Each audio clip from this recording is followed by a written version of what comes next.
One man is being victimized by our own government. One man whom they fear, yet whom millions love. One man who is willing to take the poison arrows of lawfare. One man whose voice has been taken away by a corrupt judge operating in a corrupt system. One man who has been ridiculed and insulted. One man who refused to back down.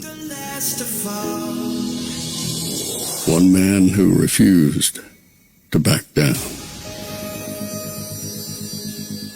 One man who refused to back down. One man who stands between us and them. One man that wants to see America protected again. One man who wants to see America prosper again. One man who understands that a man is a man and a woman is a woman. One man who understands and protects the blessing of life. One man who wants to restore American exceptionalism. One man who once again wants to make America that shining city on a hill for all to see. A place where all the people of the world glowingly set their eyes upon. America. One man who unashamedly wants to make America great again. That one man is Donald Trump.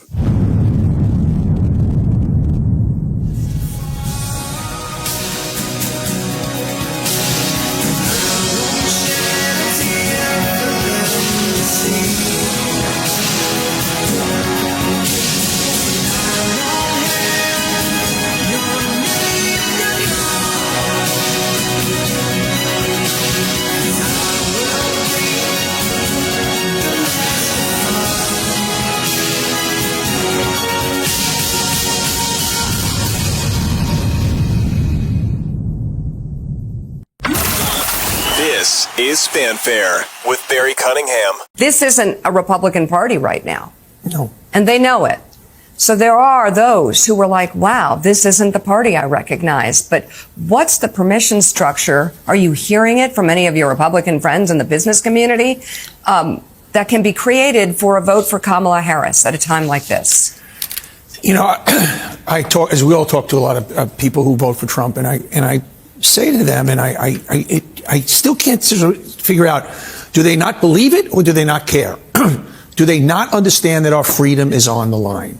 Do they not get that, or do they just not care? Do they take freedom for granted at this point? And I challenge people, and I say, you do understand that he will turn on this country, and he will turn us into Hungary. Do you not understand the freedoms that started, as you brought it up? It started with Roe v. Wade. It will continue. It will continue by putting his enemies in jail. It will continue on having unfree media. Are there people around this table that are really worried? Rev, are you worried going forward that you're on a list if Donald Trump is elected? Yes or no? I'm convinced I'll be on the list. I am too. I don't know how. Reverend Al, who's been a grifter for decades, hadn't paid his taxes like forever, wasn't worried about that list, but he's all of a sudden worried about a Trump list. These people are freaking out. They realize it's over. So now the only thing they can do is drive fear. Welcome for the second of two shows today. Let's continue with this farcical nonsense. We're not going to be. And think about that. This is America. This is the United States of America, and people in the media, like the Rev, have to be concerned that they may be on a list. I have people saying to me, Donnie, are you worried? This is America. It's surprising to see both of them doing it. The truth is, both of them want roles potentially in, the next administrations. You hear, obviously, Elon Musk wanting a role to create this efficiency committee, and it's potentially in the offing that Mark Cuban wants to be the head of the SEC.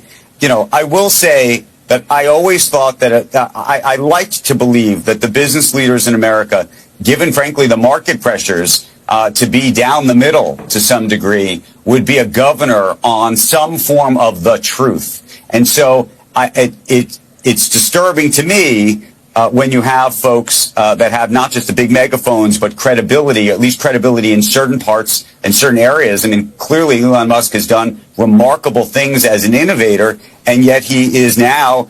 I've done a couple shows now on the sheer panic from the left. I mean, just abject, widespread panic. And I don't mean the band. I'm talking about widespread panic. These people are freaking out. This isn't a party. These aren't people who think that, it's a comeback is possible. If you thought a comeback was possible, you wouldn't be acting like Chicken Little, going absolutely nuts. The word has come down from the Democrat authorities, whoever that may be, to get out there and rally these people and let them know, oh, the shit's about to hit the fan. And I'm going to show you something in a couple minutes that tells you it's really going to hit the fan. Talking about election interference and trying to undermine and suggest potentially that this election is going to be subverted. And that to me is very, very dangerous. And I just wonder, do these guys all sit in their bubbles up in Manhattan and Washington and realize they are probably the worst purveyors of misinformation out there? All they're doing is spewing their worry and their concern for what's about to happen. You see, they understand that Elon Musk gets in there and he starts slashing and cutting all kinds of agencies. Ooh, there go their inside sources. And, these people on MSNBC, they realize what Elon is going to do, which is why I'm simulcasting right now over on X.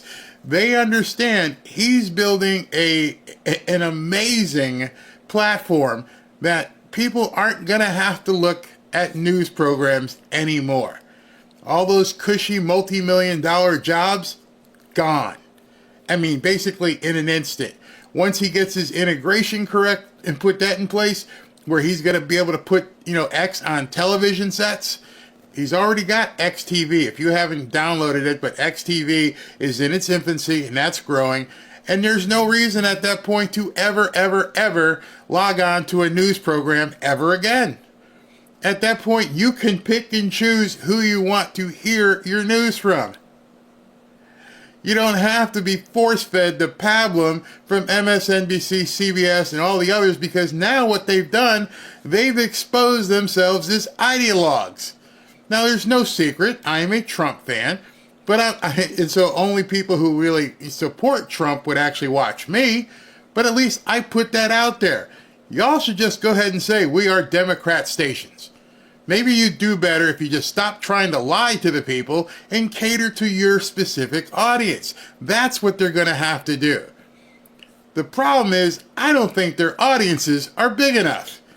When Joy Reid gets on and talks about her Hitlerian fantasy about Trump, I don't think there's a whole lot of people on MSNBC that want to hear her. There are a lot of people like us who laugh at her and put her stuff out there just to make fun of her.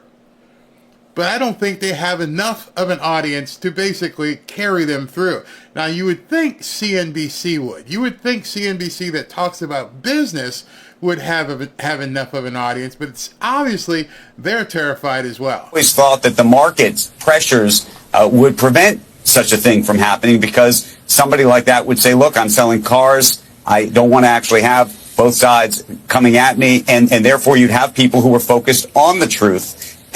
Okay, do it. There's nothing preventing you or Mika, who you're talking to, from focusing on the truth. And I worry about what's happening here. I worry about how divided not just the country is becoming, but actually that some of these individuals are being used in this way. If in fact, I think some people need to realize at this point, it's a tough pill to swallow.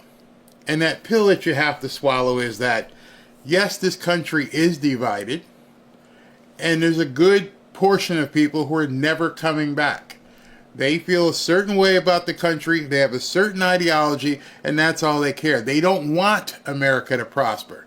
Now, I'm fairly sure there are Trump supporters who want America. And if Trump started doing stuff that wasn't in the best interest of America, we would look for somebody else as well. Not them. As long as you're tearing down America, it doesn't matter whether it's Joe, doesn't matter whether it's Kamala, anybody other than people who want to stand up for America. Case in point. Trump wins, and he does exactly what he says he's going to do, rewrite the Constitution, and he's going to destroy our tripartite system, get rid of the judiciary, and get rid of the Congress. As you're watching this, understand this is being broadcast on a nationally televised news network. I put news in quotations. What's the objective for them to be talking this way as though, hell is about to wash over? Mike Schmidt, my husband, wrote a story about all of the people that he already used the Department of Justice against. Making the same point you are, the reporting tells the same story that you're telling, that when Trump talks about targeting the enemy within, it is something he already did. He pursued Jim Comey, he pursued Andy McCabe, he pursued and jailed you. When you hear... When did Trump jail Michael Cohen? The vice president make this argument, I know you would like that extra point to be made, that it's not a hypothetical, it's real. Can you tell people what it's like to be an American citizen and have your own government at Trump's direction pursue you? Maybe you should interview, Roger Stone, perhaps Peter Navarro, or, Steve Bannon. Oh, you can't do Steve Bannon, he's still in jail. No, you don't want to do that, right? You want to talk to this nut job. There's no words to describe it. I can't believe that this is the America that we're talking about. This is something you see in Russia. This is something you see in Saudi Arabia. This is something you see in North Korea, in China. You don't see this in the United States of America, but guess what? We do. We just saw it. Again, Peter Navarro, Roger Stone, Paul Manafort. Name a person. Why are you people all weirded out right now? You'll have your say. They act as though people would round them up and just stick them in jail and put them in the Chateau d'If and never be seen or heard from again without a trial and evidentiary support. No, I don't have any problem with looking at these people and digging in and finding out what happened. You won't go to jail just because there's an investigation. You'll have the ability to show a defense. You'll have the ability to basically prove you didn't perjure yourself. Nobody's just rounding you up and putting you in a gulag, but you might want to lawyer up. You might want to get a really good lawyer if you've done some of the stuff that you've, seemingly have done. And that's the type of government that this man is going to run, especially when he turns around and he says he wants loyalty oaths taken and given to him by every single person in his administration. There will be no guardrails. So, yes, I want to. So much for misinformation, right? As long as the misinformation comes from MSNBC, CNN, CBS, ABC, it's fine. It's absolutely fine. Encouraged, actually. See the vice president in the last 18, 19 days of this election. Take it home. Explain to the Americans. I'm concerned about all of us running. Democrats in Michigan are running the gauntlet. As the GOP woos blue-collar voters, the war in Gaza splits the Democratic coalition, and the economy drives voter anxiety. How nervous are you about November? I'm very nervous. Maybe you should have thought about that a couple years ago. I'm just saying. So as she battles former GOP Congressman Mike Rogers for a key Senate seat, Congresswoman Alyssa Slotkin is sounding the alarm. Michigan, we know what happened in 2016 when Democrats took Michigan for granted and we went the wrong direction. Michigan could determine control of the House and Senate, and Slotkin and Rogers are in a dead heat. Let's elect Donald J. Trump. Even as both candidates align themselves with the top of their tickets. When the vice president comes, you go. Slotkin is trying to show some separation despite backing the Biden-Harris agenda. Oh, now if you haven't followed this, Slotkin, Bob Casey in Pennsylvania, and Tammy Baldwin in Wisconsin are now all distancing themselves from Kamala Harris. In fact, Tammy Baldwin, the senator in Wisconsin, and Bob Casey, the senator of Pennsylvania, are running Trump ads. No, nothing wrong. You heard that correctly. Bob Casey and Tammy Baldwin are actually running Trump ads. Democrats are running Trump ads to prop up their campaign. They are not just distancing themselves from Kamala Harris. They are running full speed away from her, trying to catch a hold of the Trump train and go, yeah, we like this guy. In fact, in Bob Casey's ad, he actually has Trump in it. He goes, I fully support Trump's bills. That's how bad it's for Kamala. At this point, they want nothing to do with her.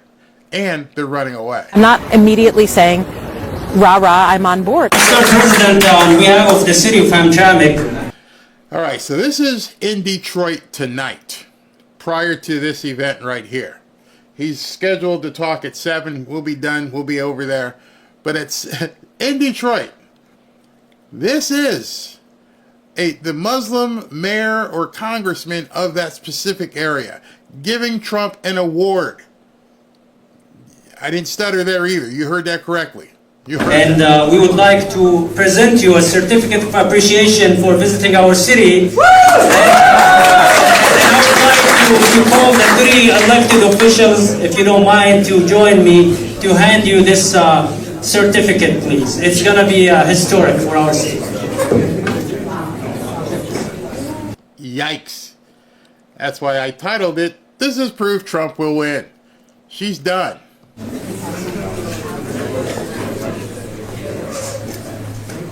Oh, look at all those people of color who are Muslims backing Trump.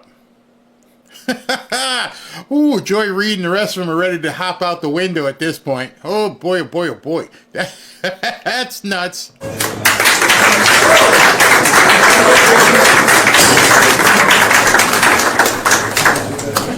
I'm sick and tired. All right, so this last piece that we're going to show before we take some comments and get ready for the rally, this is a side-by-side of Hillary at the end of her 2016 campaign and Kamala basically yesterday.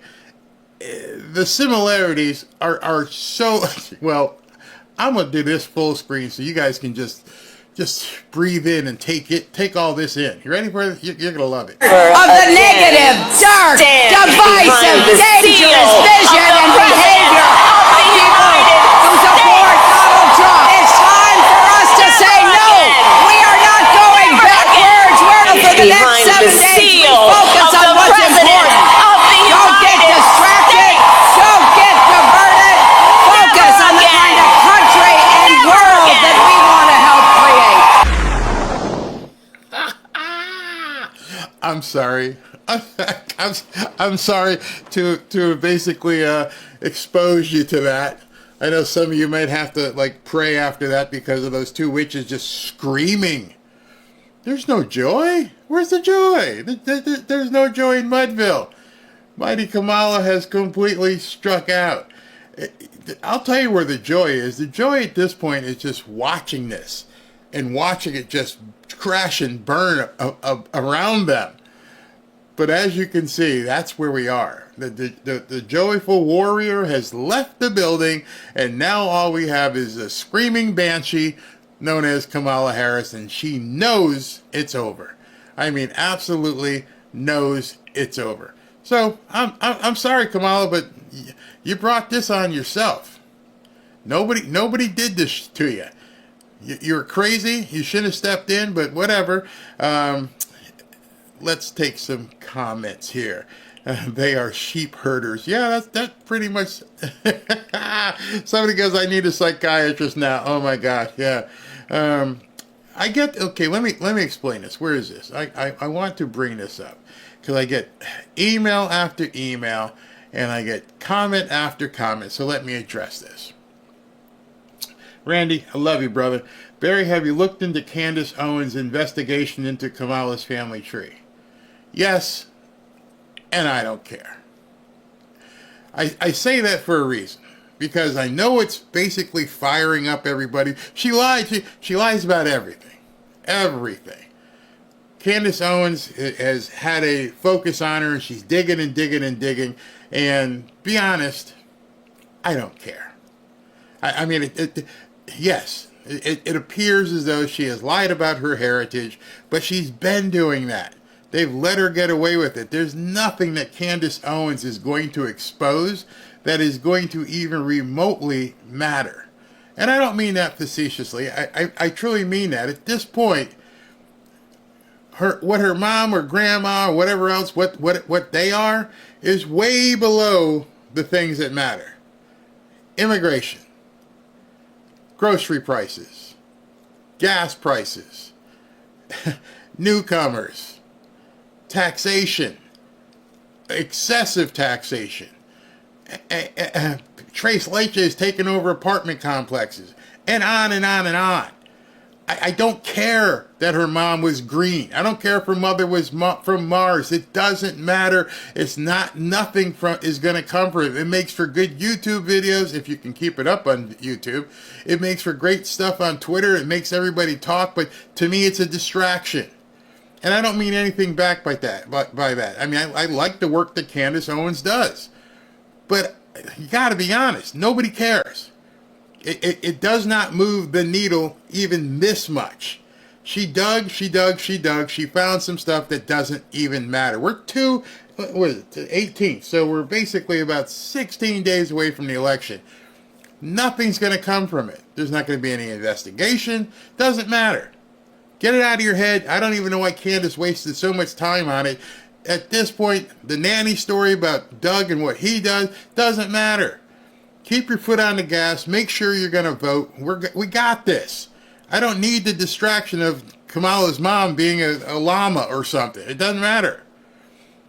And I don't mean any denigration by that, and I don't mean anything about taking Candace's work for granted. At this point, it does not matter. The only thing that matters is that you get out and vote and destroy this woman. That's it. In the grand scheme of things, Candace's story isn't going to move the needle. We all know, as I've said, there are no undecideds. You either know right now who you're going to vote for or you're an absolute moron. So let me just ask you, Randy, and I'll put it out to you. Does it change your mind? Or were you always going to vote for Trump? That's sort of like how I look at it.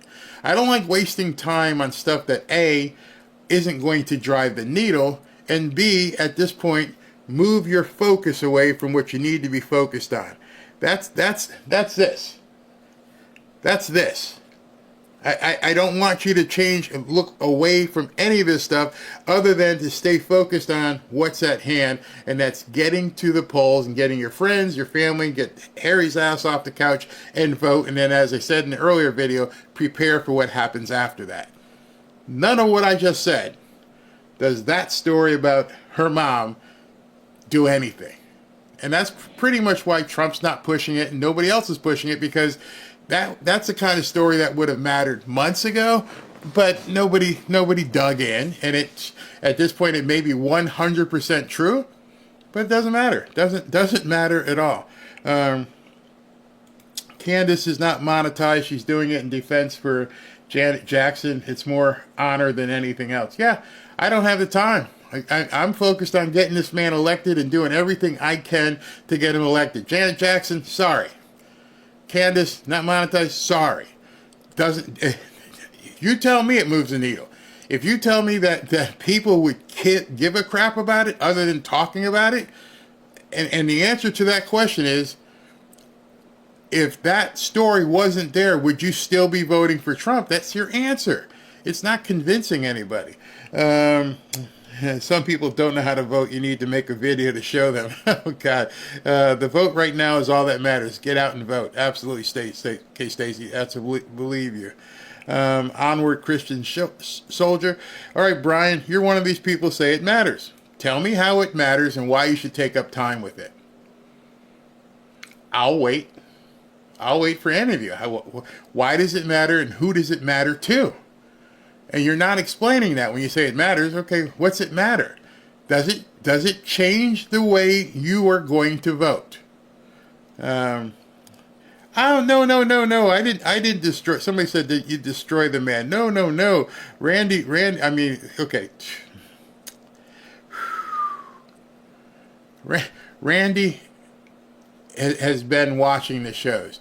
And one of the things that gets to me is when people say you destroy, we can't talk honestly. We can't talk man to man. Destroy him? No, I'm just saying it doesn't matter to me. I'm not destroying anybody. I respect somebody's opinion, which is why I asked the question. Tell me how it matters. That's not destroying. That's two men talking. I mean, I wish this was a two-way conversation. I wish I could take phone calls. I'd say, all right, Randy, give me a call. Let's talk about it on line one. We've got Randy. Randy, let's talk. Uh-oh. Uh-oh, that's a great idea. I'm going to get that set up. I would love to do that. I hate this one-way stuff. I'm going to work on that next week and see if I can't set up a board here where I can take Randy on line one. Like, Randy, what you got? What's on your mind? Oh, well, I think Kamala and her grandma were green people from Mars. Great. That way I could say it to Randy and you guys could hear it. Randy, what's the deal with it? Why do you care? Randy would tell me why he cares. I'm like, all right, brother, thanks for watching. Talk to you next time. We're going to get some calls. I'm going to be the only one out here. I'm going to make a commitment. I'm going to make that happen. I'm going to be the only one you watch that takes live calls. How you like that? I think we can, you know what? I got to figure out a way here on X maybe where I can do an X at the same time I'm doing a broadcast where all of you, we're going to figure it out. We're going to publish a number. You can dial in. It'll probably be busy all the time because I'm sure it'll light up. Would you like that? Would you like to have a live call-in show? I remember Rush Limbaugh used to do, I was going to say Panty-Free Friday. What was it called? Call-in Friday or something like that. Maybe that's what we do. Today's Friday, and what we would do is do call-ins. You guys up for that? Yeah, after all said, Barry, that sounds pretty cool. Yeah, I'd love to do that. Yeah. And you're exactly right, Garrett. People have opinions, and I hate the fact, Randy, I love you. Don't turn off. I love the fact that people have different opinions. I hate the fact that I can't talk to him. I mean, he'd be right there, and I can't talk to him. I'd love to do that. Live calls, yeah, you have to put a delay because some of y'all be nasty. I don't want to hear the nasty stuff. Oh my gosh, that's a wonderful. Like I tried to message you today on X and it said that you would have to turn private messages on for us to do a messaging. Yeah, I could see us going live. All right, so we're waiting for Trump to show up at 7 p.m. He hasn't walked out yet. So, Randy, my apologies. I wasn't being offensive. I'm just a very direct person. I was giving you my opinion and I'm pissed off because I can't hear yours. I would really want you to be able to provide your opinion, and then we could talk about it like men, and everybody could hear it. YouTube, I don't know why they don't have that functionality. Why is it just one way? I mean, if the whole thing about digital media is about engagement, well, I'd love to be able to engage with you people. Absolutely. Live calls. Whoa, yes, we're going to do that. We're going to make it happen. All right, so we're going to do it. Yeah. Randy's a big boy. He could take it. Yeah, he's next. I believe Randy's the next cop. And, it's funny because as I turn over and look, I'm sure Randy has responded, but I can't even find it. It just goes. And unless I happen to turn and see his head there, that would be funny. I would love it. Yeah, I think that would, it would be fine. Help me. I can't get on X on your site. Help me. All right, let me just put this up here real quick. I thought I had it. Yeah. Okay. So you have to be on X, number one. Yeah. So you have to open an account. But once you open an account on X, just go there. I made it easy so you don't have to have the long URL for Twitter. Just go to fanfareshop.org/group. It'll immediately take you to the site, and you basically join. I got to update that because we're at nearly 4,500 people at this point. Yeah. Jay Smith says you'll need Snurdly. Yeah, somebody. I know who Snurdly's going to be. She's not here tonight because the grandson's got a high school football game. But we're going to call Ashley Snurdly. She doesn't even know what she's about to get into, but she'll go ahead and scream. But I don't know if she can do that remotely. I'm going to have to figure all this out. We'll get it done. Absolutely get it done. Hell yeah, Barry. Let's go. Let's do it. I am Trump all the way. Yep, absolutely. I missed what Randy said. Randy didn't say anything wrong. Randy said that, have I looked at the stuff that Candace Owens has been working on? And I wasn't jumping on him. I was jumping on the story. See, there's a little bit different there. You guys took it the wrong way. Randy just said, hey, have you seen this? He didn't do anything wrong. What I said was the Candace Owens story about Kamala Harris's grandma being from East Mars doesn't matter to me because we're 16, 17, 18 days out. I want to focus on getting this man elected and on the stories that actually move the needle. And I don't think that heritage story moves the needle. So he didn't say anything wrong at all. I told you, Perry. No, do not compare me to Alex Jones yet. Ooh, wow. Have missed the slow chat. Okay. X Spaces is like Zoom, but you don't get to see people's faces. That's the only problem with that. Any hoodie giveaway tonight? Oh, just let me give you an update on that, by the way. Drum roll.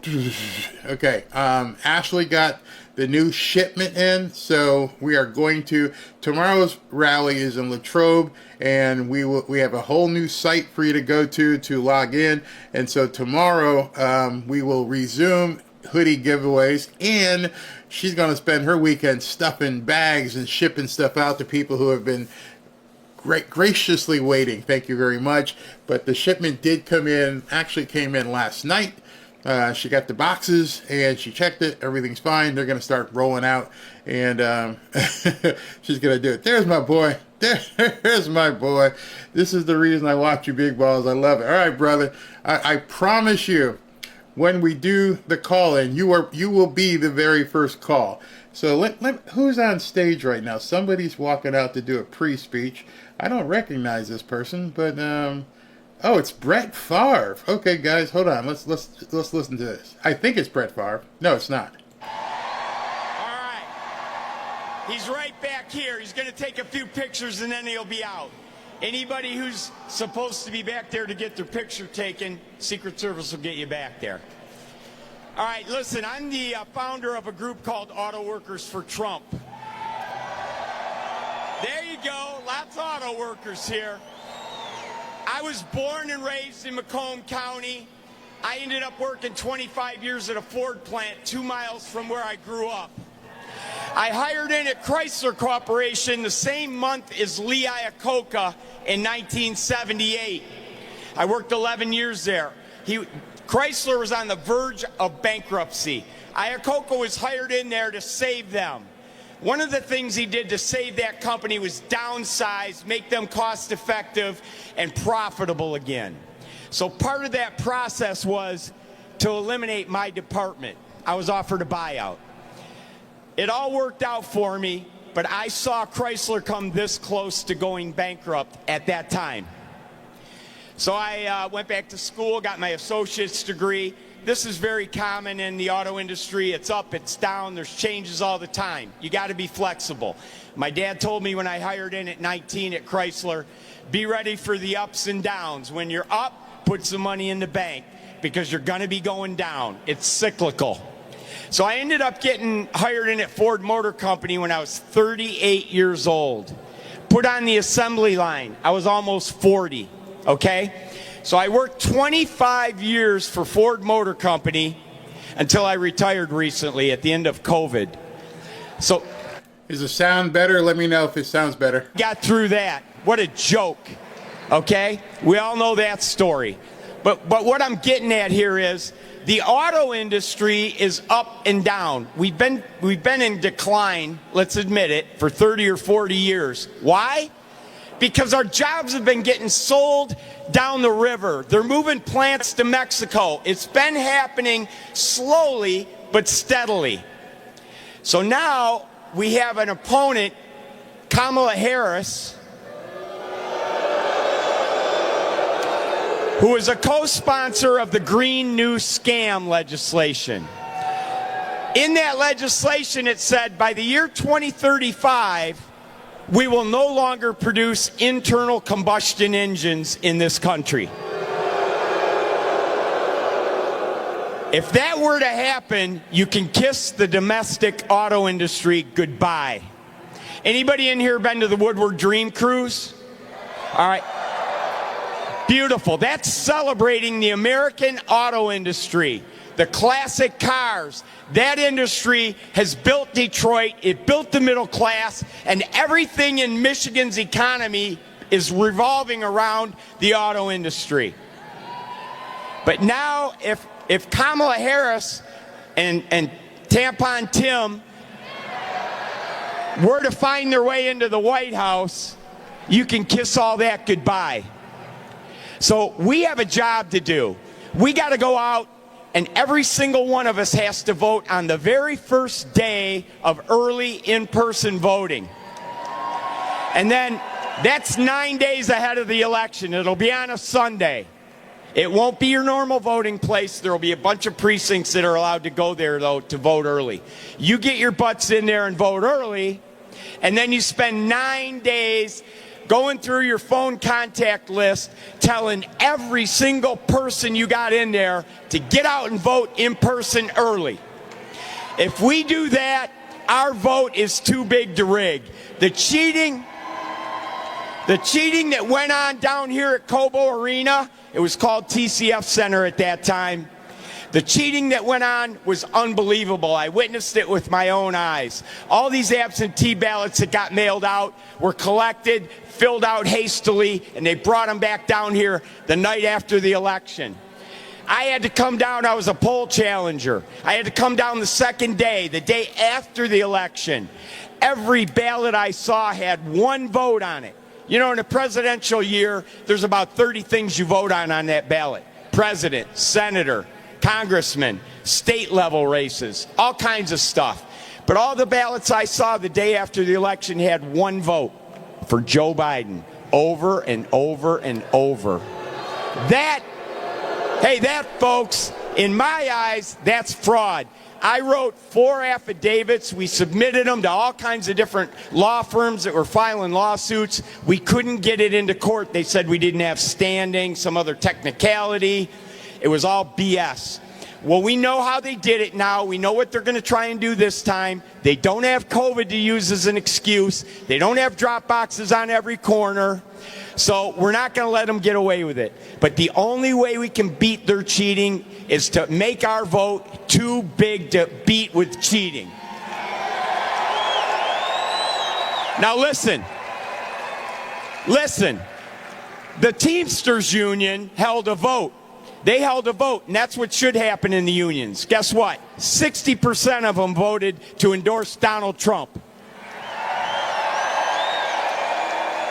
That was Teamsters.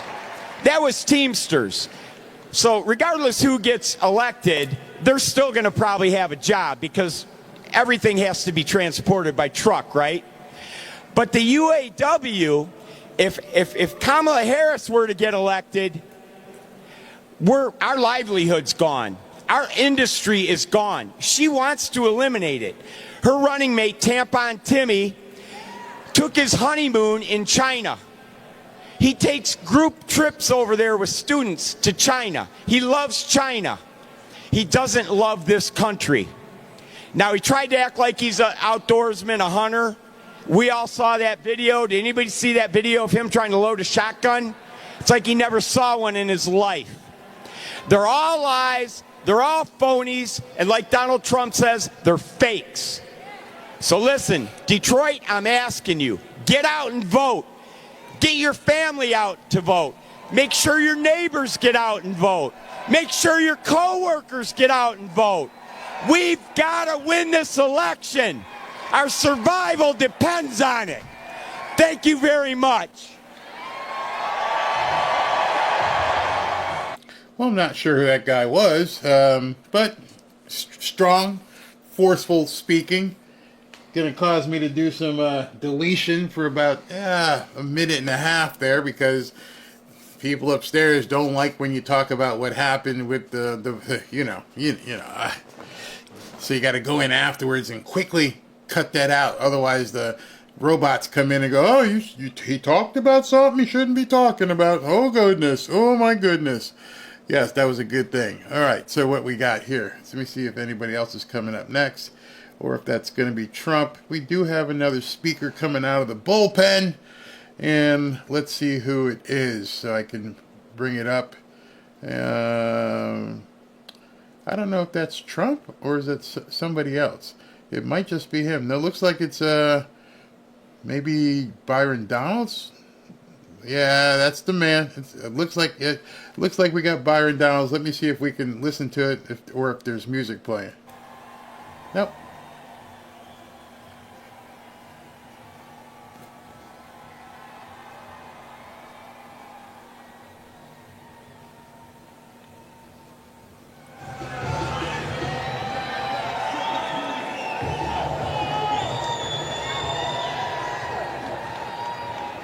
Man, is it good to be back in Detroit.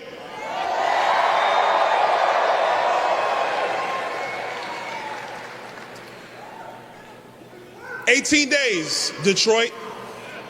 18 days to win the state of Michigan.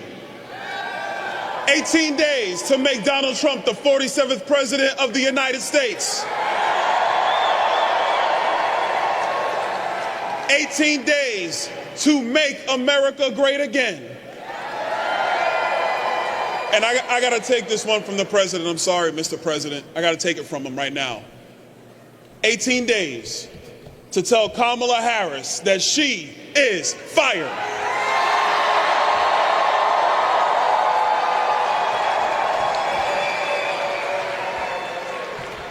You know they're in trouble when they go on Fox News. Because she's been avoiding the conservative movement. She's been avoiding the American people. All she wanted to do was say that she grew up in a middle-class family.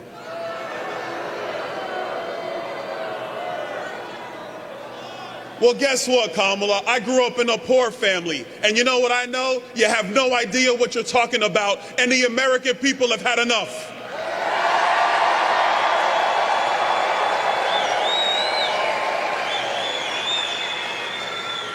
I mean, Michigan, she picked a guy that can't even load a shotgun right. I mean, come on. Come on. But we have a simple job in front of us, and this job is real simple. You got to get out and vote. Who here has voted already? That's pretty good. Who's getting out to vote tomorrow? What I need everybody to do is make sure you get your votes in before Election Day. Get them in early. Because on Election Day, we need you to get in your phones and get your families and friends out there to vote. We need you to make sure the people who are low propensity, you're not quite sure what they're going to do, you got to get them to the polls so they can vote. You got to go into your churches. I see you over there, Pastor. Don't think I didn't see you. I see you over there. I saw you. You got to get into your churches, make sure your fellow congregants, they get out and vote. This country is saved by the voice of the American people. You guys can do that with all of us. Donald Trump's going to work hard for the remaining 18 days. He's going to be all over the United States taking the message of putting the American people first.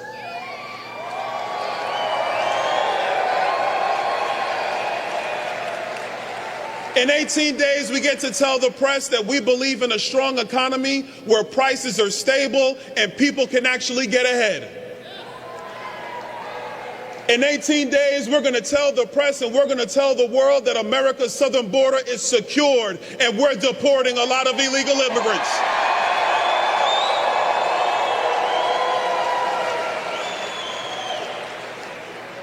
In 18 days, we are going to protect women's sports and get men out of those sports and get boys out of the locker room.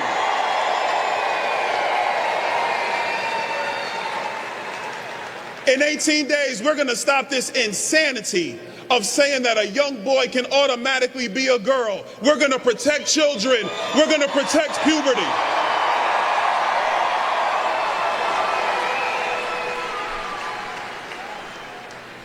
In 18 days, Pastor, you're going to like this one. In 18 days, manhood in America is making a comeback. There you go. Who told you that? And in 18 days, Michigan, in 18 days, Michigan will go red, and Donald Trump will be the 47th president of these United States. God bless you, Michigan.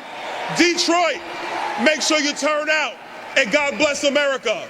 See ya.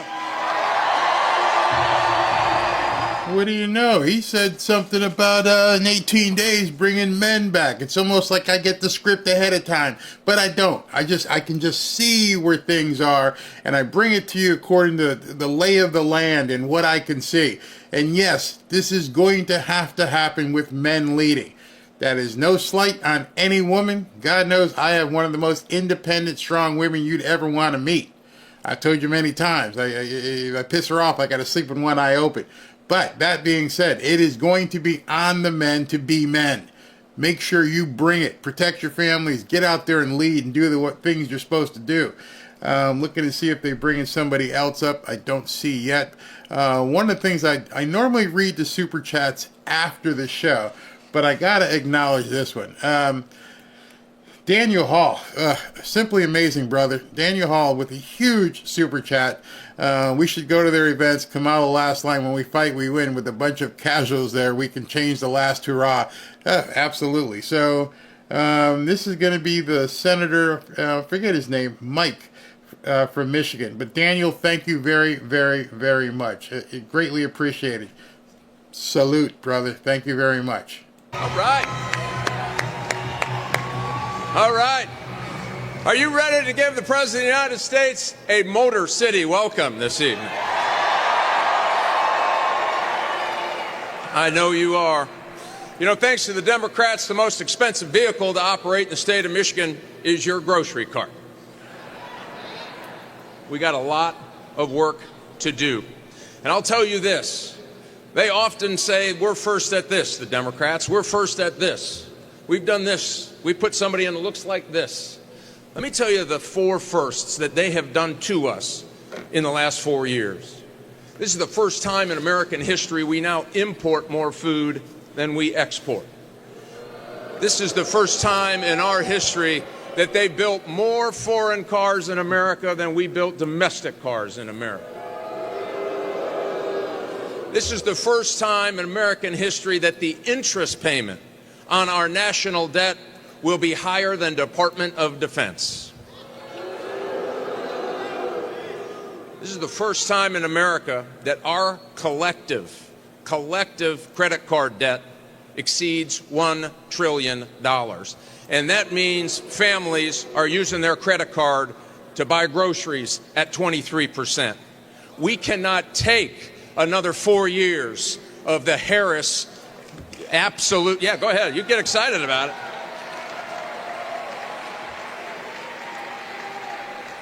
And you know how we change this? We elect Donald J. Trump on November 5th.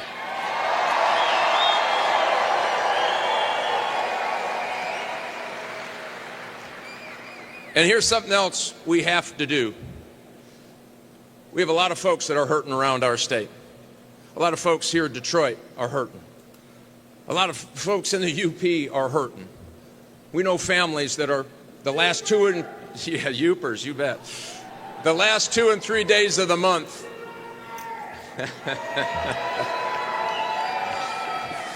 The last 2 and 3 days of the month, folks are using the food pantry to put food on their table. Their electric bills and gas bills are going through the roof. 23% increase in car repossessions right here in the state of Michigan just last year. People are hurting. So here's what we have to do. We need to treat this election like it is the most consequential election of our lifetime. Do you think we are better off than we were 4 years ago? So let's work together to do this. We're going to stand up for police officers who are been treated. Yeah, you bet.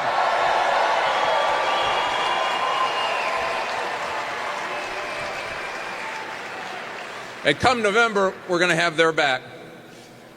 We're going to stand up for the men and women who are serving in our military today and are ready for a commander-in-chief. You bet. And we will have their back. We are going to stand up for Detroiters who have been neglected by the Democratic Party year in and year out. We are going to have their back in November. We are going to have the backs of every mom who is struggling, for every girl who turns around and sees a male in their locker room. We are going to stand up for the people who work every day. We're going to stand up for the auto industry. We're going to say no to EV mandates and yes to prosperity. We, in November, are going to say, we have your back. God bless you. Get to work. Let's get it done.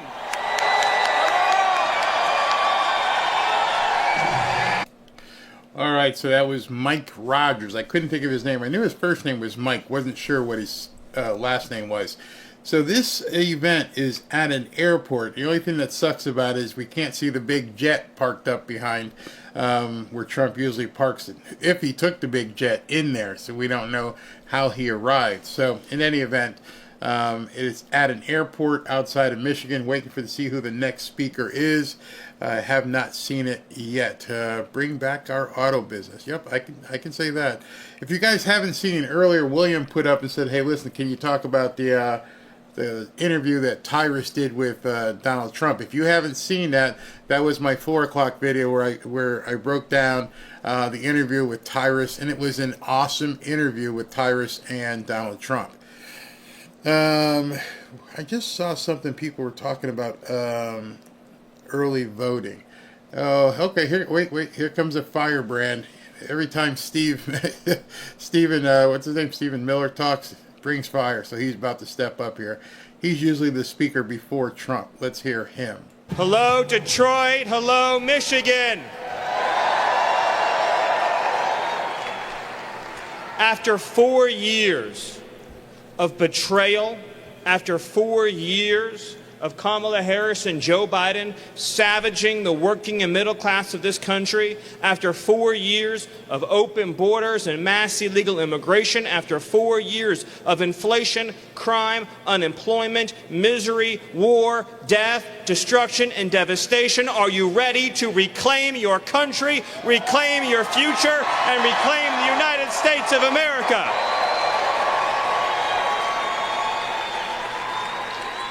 I ask you to think about the journey that we have been on over these last 8 years. Since the day that Donald Trump stepped forward and put his name into the ring, since the day that he stepped forward and said, "I will serve you," what have they thrown at him? The machine, the corrupt establishment, all the forces, all the parasitic forces that have been stealing this country's wealth and jobs. What did they do? One hoax, one persecution, one witch hunt, one slander, one vile defamation after another, lawfare after lawfare, one corrupt attack after another, and not one, but 2 assassination attempts that this man has endured. And I ask you, did he ever waver? Did he ever falter? Did he ever stand down? Or did he raise his fists into the air and shout, "Fight, fight, fight"? What I am asking you, people of Detroit and Michigan, is what are we fighting for? What is Donald Trump fighting for on your behalf? Your right to live in a city that is safe and clean and prosperous. The right to be able to take your kids to a park and not have to worry about crime or drugs or needles or graffiti. The right to send your kids to a school where they teach them that America is a great and wonderful country, not to indoctrinate them with hate and lies and leftist nonsense. To live in a country where our government agencies, including FEMA, prioritize American citizens and not illegal aliens. Where when you have citizens who are displaced by hurricanes, they're the ones who should get free housing, not illegal migrants. Is it too much to ask? Is it too much to dream that your own country, your own government, your own society, your own civilization could care more about you and your family and your children than illegal aliens who have absolutely no right to even be on our soil. And then there's the jobs. Detroit once was the city that powered the entire world. Every car worth driving in the entire world was manufactured here. Not in Mexico, not in China, not in Japan. It was manufactured here. The best cars in the world are made in Detroit, but we need to make 5 times as many cars, 10 times as many cars, 20 times as many cars. And Donald Trump has a plan to do it. Donald Trump has a plan to make Detroit and to make Michigan the economic center of the world. And he is going to go country by country, and he is going to go to the world leaders and say America's not going to be bullied, America's not going to be intimidated, America's not going to be pressured, America is not going to lose its jobs or its wealth to foreign lands and foreign nations and foreign leaders and foreign companies. That wealth is going to stay right here in the city of Detroit and is going to belong to you and your families. So all I am asking, all we are asking, is for every person in this room to dedicate themselves to the simple but essential task of delivering the votes we need to win the state of Michigan. You need to get your friends, family, co-workers, churchgoers, every person you know, people that you barely know, everyone you come into contact with. Email, write, text, everything you can think of, and deliver a tsunami, an actual tsunami of votes for Donald Trump, too big to rig, because if Michigan goes for Trump, then America goes for Trump, and your hero, your champion, is back in the White House, and we will be able to say that Donald J. Trump is the 47th President of the United States, and America is back. Thank you. God bless you. God bless Detroit, and God bless America. Well then, that guy brings it. He absolutely brings fire. I think he's also Trump's speechwriter as well. But man, he does all that. Not a teleprompter, not a note, nothing. Just boom, just brings it. Love it. Absolutely love it. Cherokees for Trumps. Yeah. So this thing seems to be moving along pretty quick. Trump was supposed to be on stage at 7, but they're moving it pretty quickly here. Looking for the next speaker to come walking out. Let's see who it is. The camera is focused on the corner there. People aren't jumping up yet. Latinos for Trump. I think I'm going to do a Latinos video next day or so. But just to let you know, we have a rally tomorrow. The rally tomorrow is, while we're waiting for somebody to come up, it is in Latrobe, Pennsylvania. I believe Latrobe's not too far from Pittsburgh, but Latrobe, Pennsylvania. And then on Sunday, he's in Lancaster, Pennsylvania, not too far away from Delaware. Latrobe, Pennsylvania, I believe, is out near Philly. So tomorrow, 5:30, after your favorite college football games, tune in here, and we're going to do a big rally from Latrobe, Pennsylvania. It's at an airport there as well. 5:30, we may see the big bird, depending on which one he takes in there, but we'll figure it out. But tomorrow at 5:30, we'll be doing it. We got another speaker, and let's see who this guy is. Oh no, this is the teleprompter guy who's basically making sure everything is at the right height. He gets on his tippy toes to make sure that it works for Trump. Latrobe, Pennsylvania. And I'm looking to see where this is on a map. Seems to be. As I'm looking, it's out there in the middle of nowhere, that's for sure. What's the closest big city to it? Oh, it's basically Pittsburgh. So it looks like it's about 30 or 40 miles southeast of Pittsburgh. So it's going to be right there. He's going to be basically in the Pittsburgh market. So tomorrow at 5:30. Black Lives Matter. Yeah, absolutely. Love that as well. Let's see what here. Barry, what kind of that was awesome. Latinos for Trump. I've got some guys over on X who've made some music specifically for Trump, which is, I'll play that tomorrow. So just to let you know, talking about music. Just say it again, because I have to say it all the time. I can't play the Lee Greenwood song, so when you hear it go dark, and I'll talk over it, but that means that he's coming out, but we can't play that music. Secondly, what he's been doing is talking about the military and all the DEI, and what he's been playing that song, but he plays a video about the DEI, and he shows Full Metal Jacket clips, and he shows clips of some Transformers doing some dancing. And so because of these people here, I have to, basically get away from that. So when it happens, you'll know what's going on. I'll come back on screen, but we can't show the Full Metal Jacket because that's actually a movie.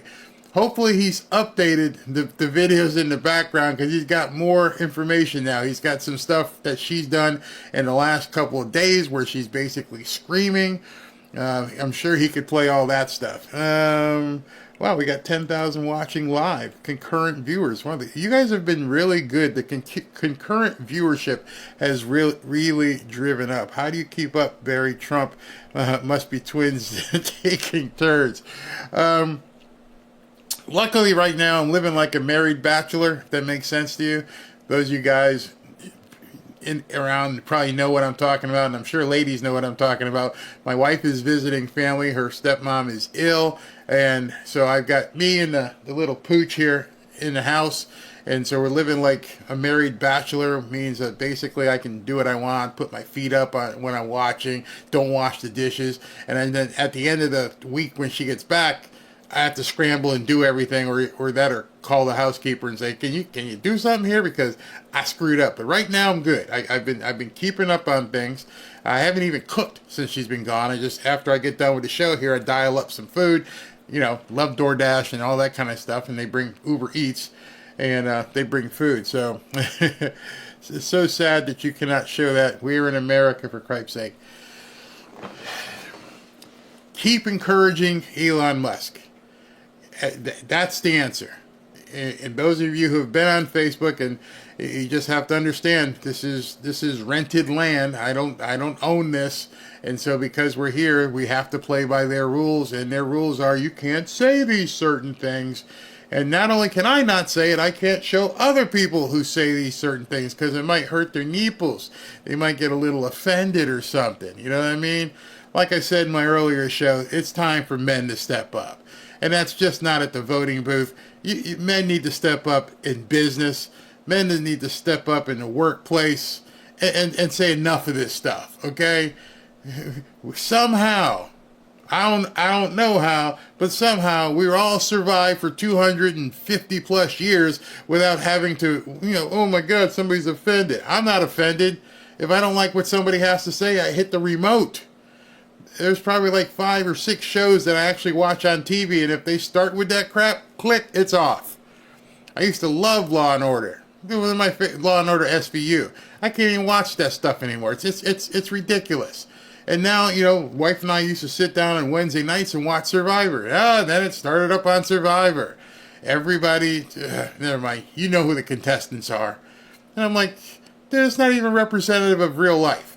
How do you have 4 or 5 contestants that and I'm like, and they all, I don't know if you guys, I don't mean to go on a diatribe. Let me just say this.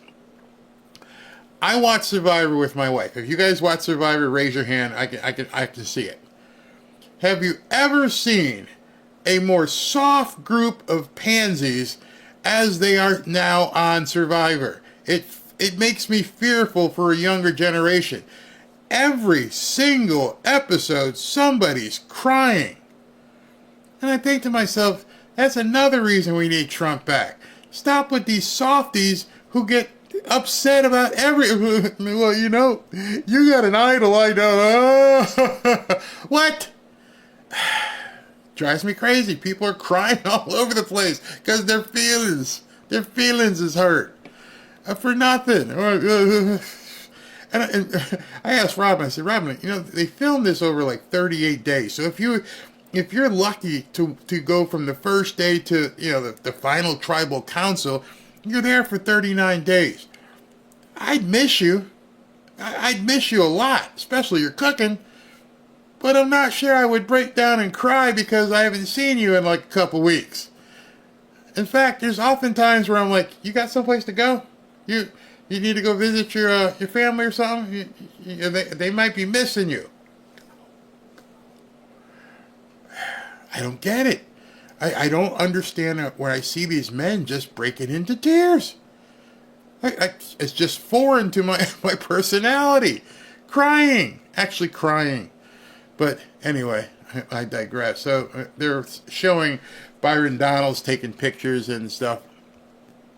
It's funny. Joey says snowflakes instead of Survivor. I was like, you know what really Survivor would be like? Don't take them to Fiji where it's beautiful.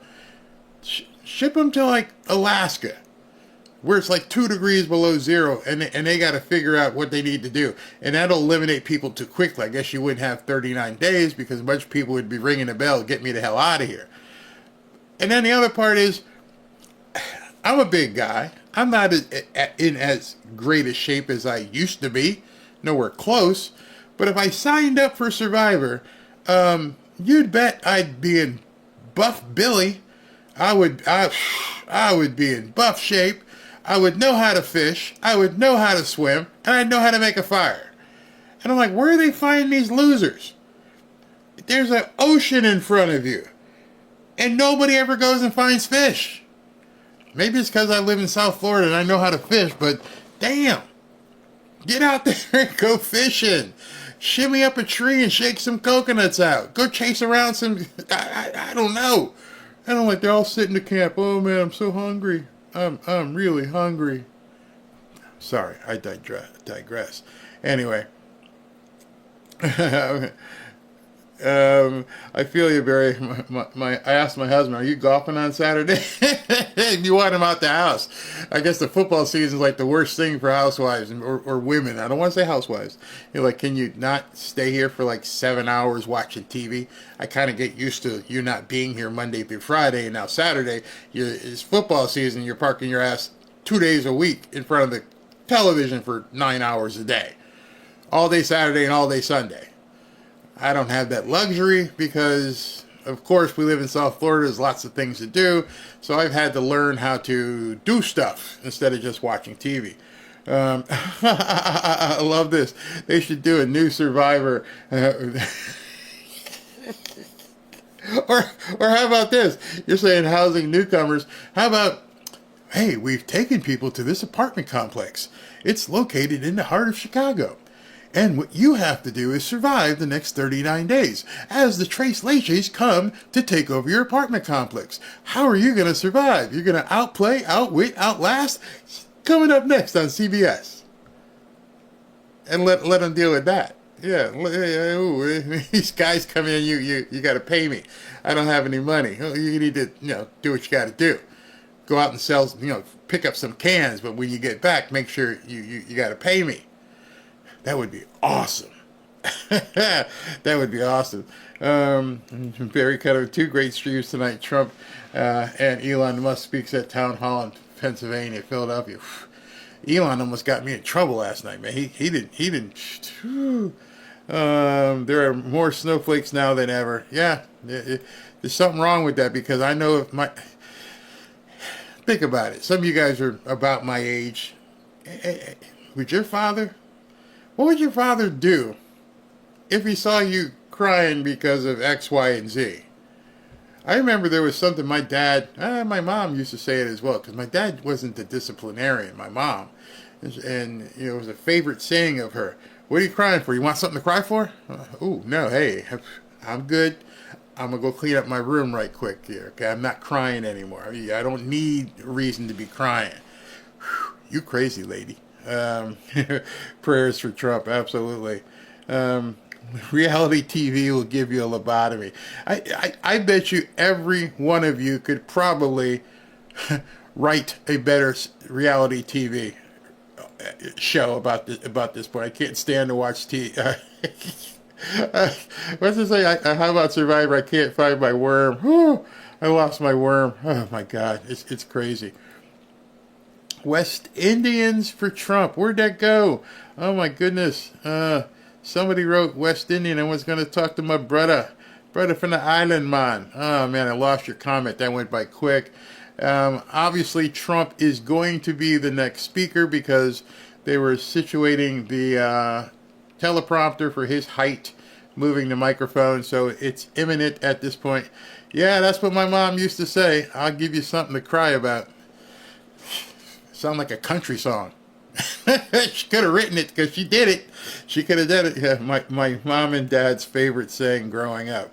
I mean, somehow we survived. Somehow we grew up, and you know, maybe there were a few people that were traumatized because their parents whooped up on them and stuff. I understand that could be horrible when it was overboard. I completely understand, but for the most part, it was minimal, very minimal. It was horrible for the people who had overbearing parents that would do some bad things, but for the most part, you know, discipline was something. There's Ashley emailing me, so I hope it's good news. Okay, so she's doing something. Native Americans for Trump. Yeah, exactly. How tall am I? I am 6'2". I'm supposed to be 6'2". I'm probably about 6'1.5" now as I get older.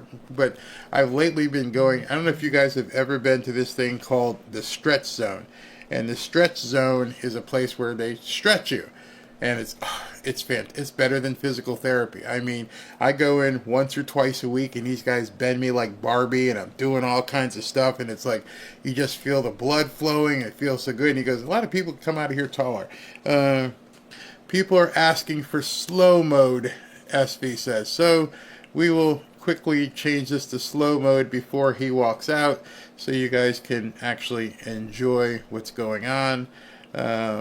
Where is it? I don't even see it in here.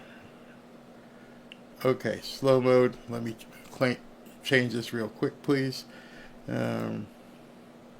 Going too fast. Okay, so slow mode. Let me explain to those of you who are new here what slow mode means in case you haven't run across it before.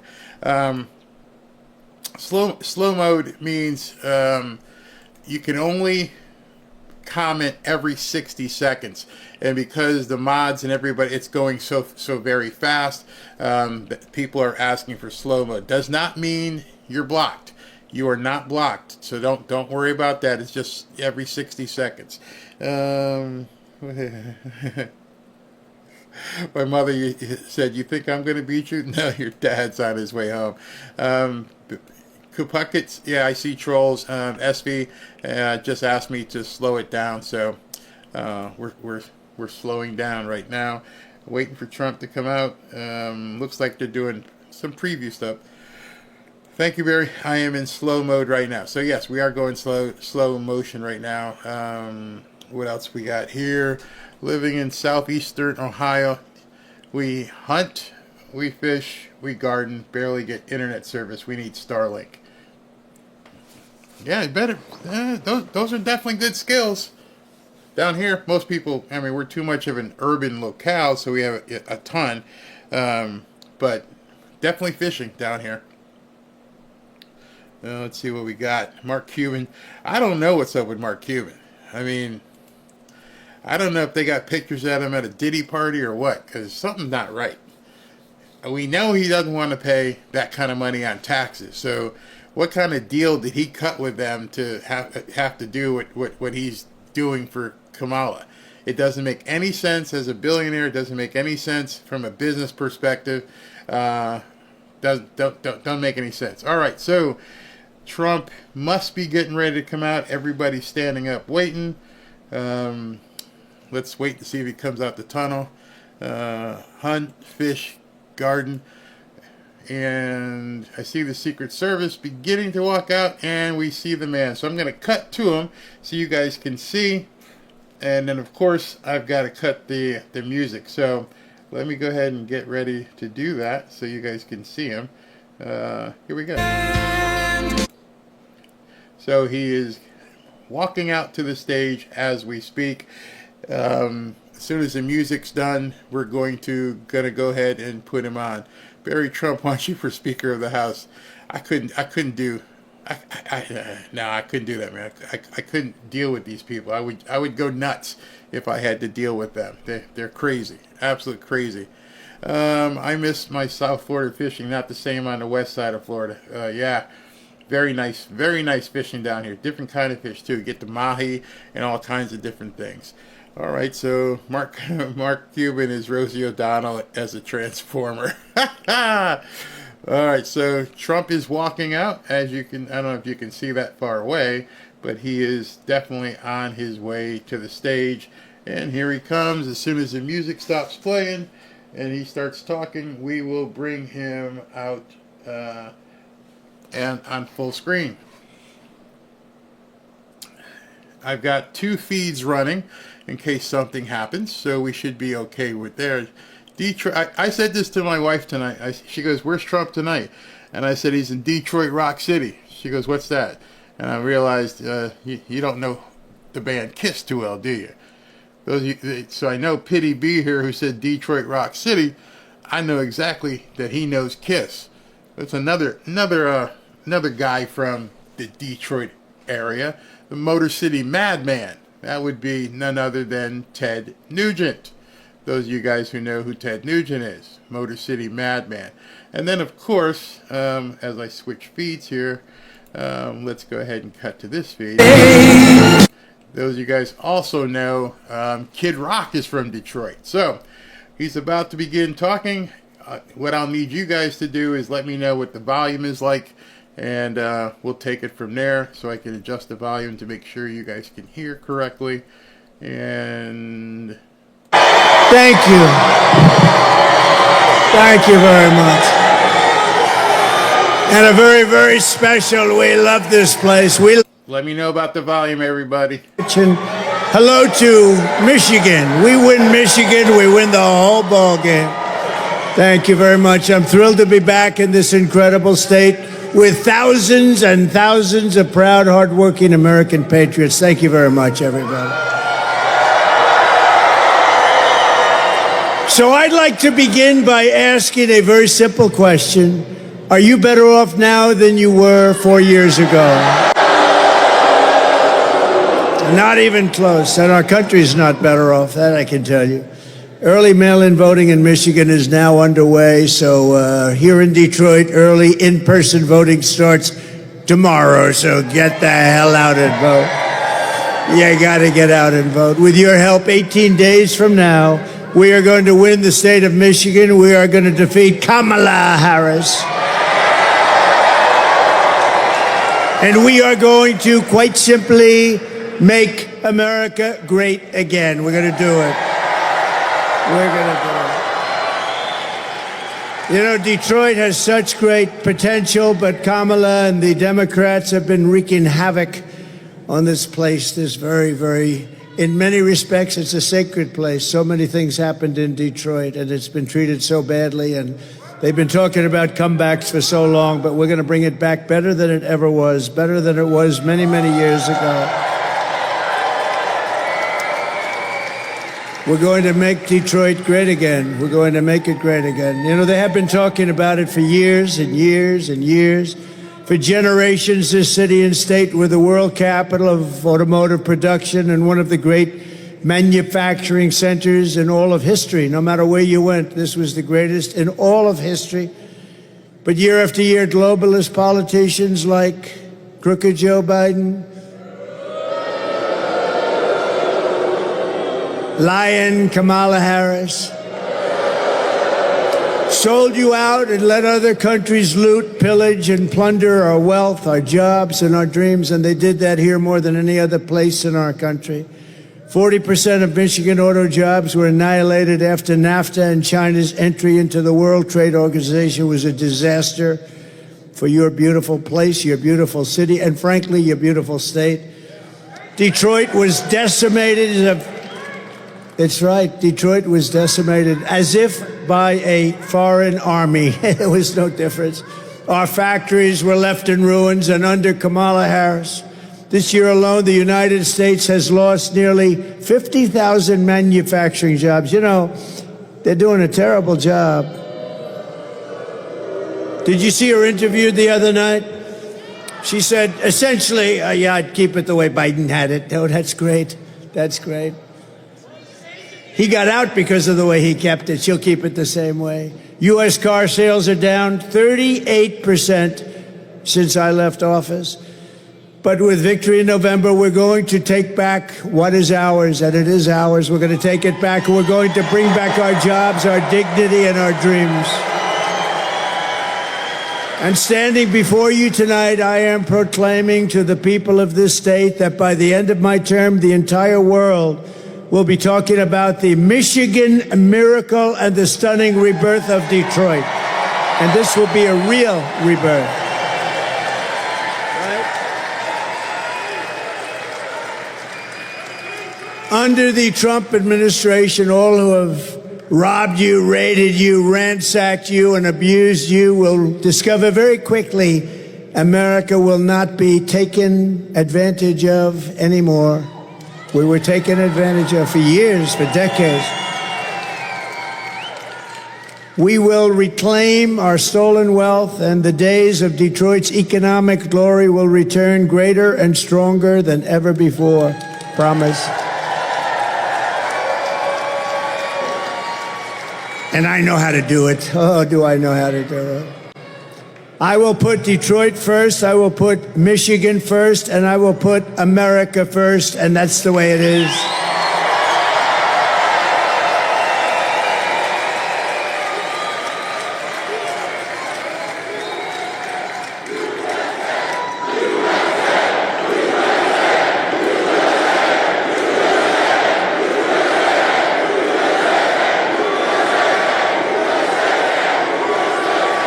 As we speak, China was building a gigantic auto plant in Mexico. You know about that, and really more than one.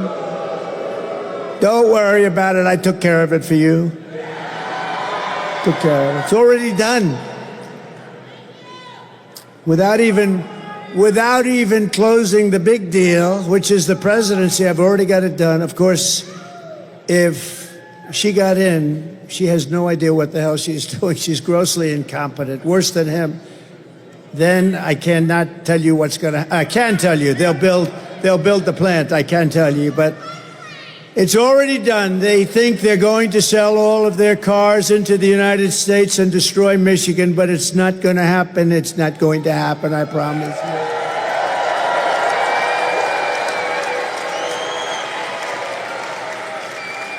No, they're building giant plants, and now they just announced something which is going to save Detroit, because you would not be able to compete with this plant, the biggest in the world by far. A friend of mine builds them. He said, the biggest in the world. He wanted to show it to me. I said, no, thank you. I have other things to do. I want to see the plants built in the United States. That's the ones I want to look at. So I said to him, John, a year ago, I want to see a plant. And he said, sir, we'll have to go to Mexico. I said, I don't want to go to Mexico. I want to look at one here. He said, there's no big ones being built in the United States. I said, that's bad. I said, how big is it in Mexico? The biggest in the world. I said, so they're going to make cars and sell them in here. Kill Detroit, kill Michigan. You wouldn't have anything left. You wouldn't have anything left. So the other day I was speaking, a couple of weeks ago, I was speaking at the Economic Club of Detroit, which was nice, made a nice speech. And what happened, I saw John, who's the biggest and the best auto builder. That's what he does. He builds plants. I don't know if he can build anything else. I'm not sure he can build an apartment, but plants he's very good at. And I hadn't spoken to him in a year. He was telling me about this massive plant. And I spoke, and I explained how I'm going to put massive tariffs, very big tariffs on anybody in Mexico that's selling cars are going to hurt our business here. And I said to him, how's that plant coming along, John? And he said, sir, they just told me it's over. They're not building it. They think Trump is going to win. He's going to impose tariffs, and it's worthless. You owe me big.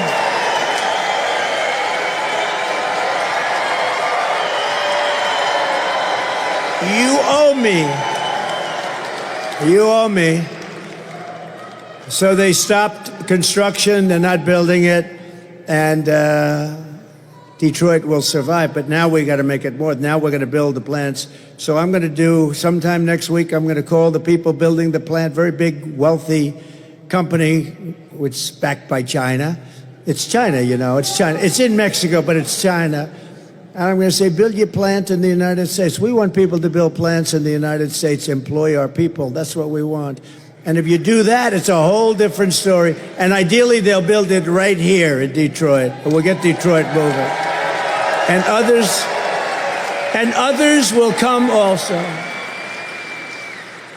So vote Trump, and you will see a mass exodus of manufacturing jobs from Mexico to Michigan, from Shanghai to Sterling Heights, and from Beijing to right here in Detroit and other cities all across America.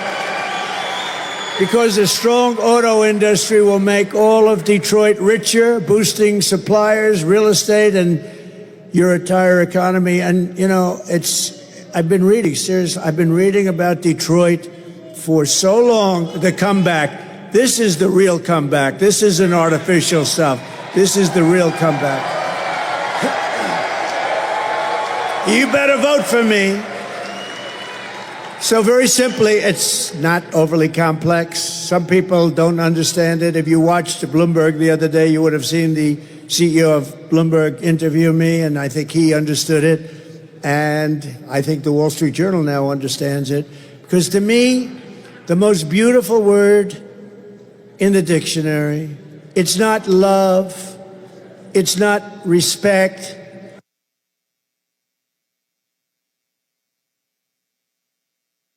That's not me. Let me go to feed number 2 here real quick. Let's see here. Both feeds are out. All right, so there must be a problem with the vocals on the feed. Both feeds are out right now. There is no volume coming from either feed. Not sure why. Maybe that's why he's stopping. He's waiting for them to fix it. Nope, he knows it. Okay. He's waiting for them to fix it as well.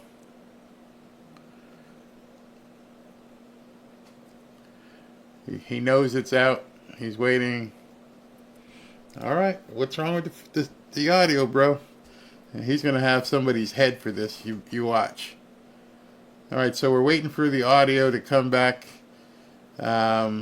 Not sure if, well, now we got to think, is it actually, he's testing other microphones. So he knows there's no sound at this point. Why? Don't know why. But he's looking for a microphone himself, trying to figure out what's going on. So obviously, he's just going to wait. So, did somebody cut the sound? Did they sabotage him? Because you can tell he's not talking, and I'm sure Donald Trump is not happy about this. Not at all. That he's got no sound. All right, guys, so you're seeing the same thing I did. I checked 2 different feeds real quick to make sure that it wasn't me, but he's got no sound right now. He's waiting for them to fix it. And I say no sound, we're not even talking like part of it is good or part of it's bad. There is absolutely no sound coming through at this point. Nothing.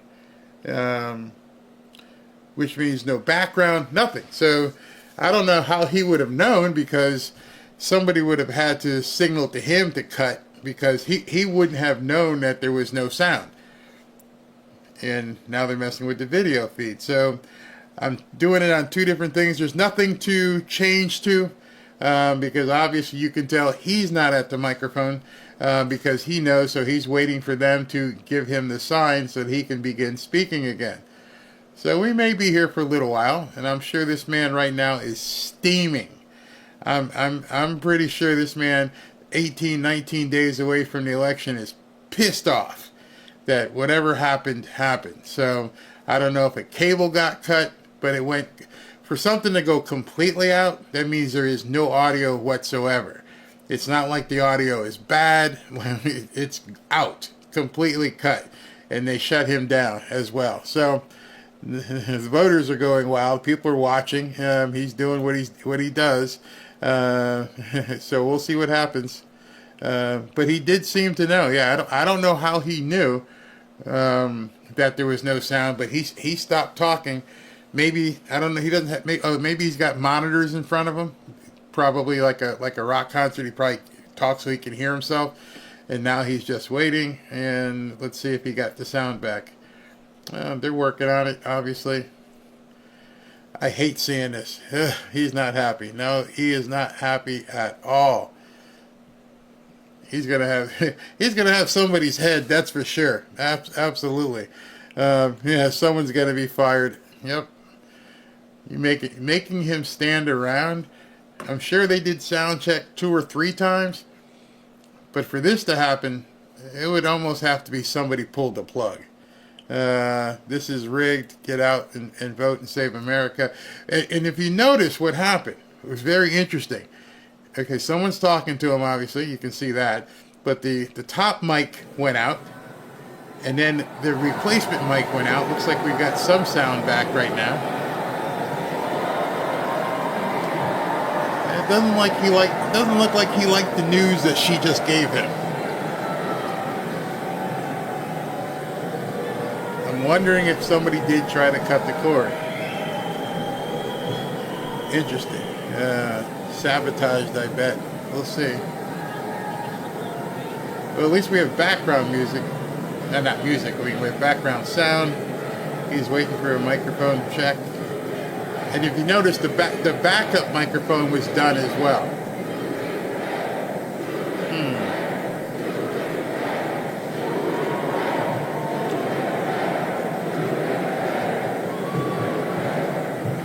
I know you guys feel exactly as I do. It's always something that you're worried about it, you know? Yeah. Barry, you know this business. You know this was rigged. No way out of presidential rally that something like this loses sound. No, they should have had redundancies and everything else. Somebody actually probably had to have done this. The man doesn't look happy. Doesn't look happy at all.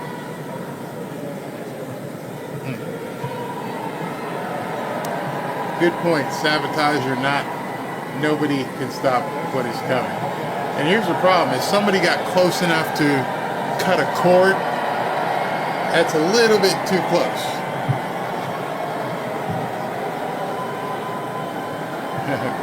The fans are pumped. Oh, wow. We are living in history right now. Like I told you this afternoon, get ready. Get ready, people. Somebody was paid a heavy price to go pull the plug. But you know what? He ain't going anywhere. It's not like they're going to stop him from talking unless they can't get it fixed. And if he can't get it fixed, they're even... I hear something like you hear something, so something is mic'd up. There is some sound coming out. But I guess the main mics aren't working. Give Trump a megaphone. Let him just, yell. Very interesting. Very interesting. Always. He's not having mic problems. There's something going on at the venue that's having problems. This is crazy. Some blue-haired woke idiot cut a cord. I have to believe, after doing... Yeah, his mic's not working. Nope. Got nothing. Nope, can't hear you.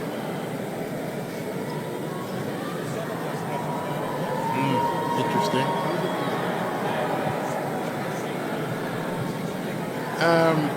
If we trust the Secret Service, he obviously trusts the Secret Service. He must feel safe, because otherwise, no, he wouldn't be standing out there exposed.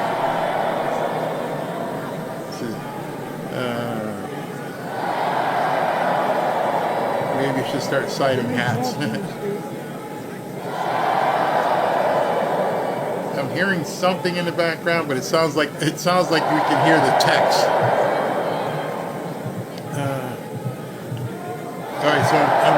some of the people commenting are like, none of the channels have sound. Obviously, if you don't see Trump talking, that means there's no sound at the venue. It's not one of the feeds.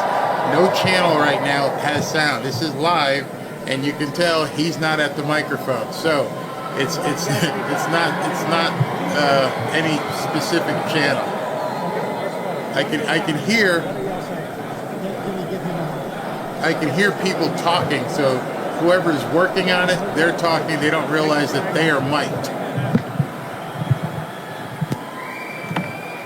Yeah, they're playing with the mic. They're playing with the cords. Not playing. They're trying to get sound up. I can hear them talking.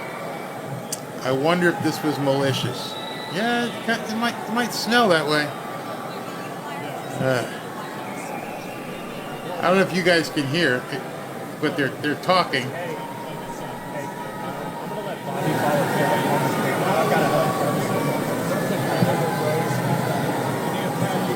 Can you guys hear that?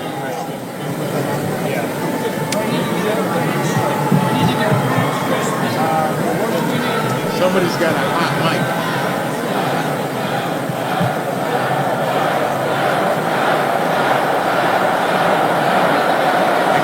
I can't make out what they're saying, but there's a hot mic there somewhere. Maybe on a TV camera. Yeah, could be on a TV camera. I noticed a woman that came up to him. She had a headset on, so maybe it's comms from a headset. Not really sure. I don't think this is an accent either. This is messed up. So you could hear it too. So Patty says she can hear it. Let me see if we can glean anything.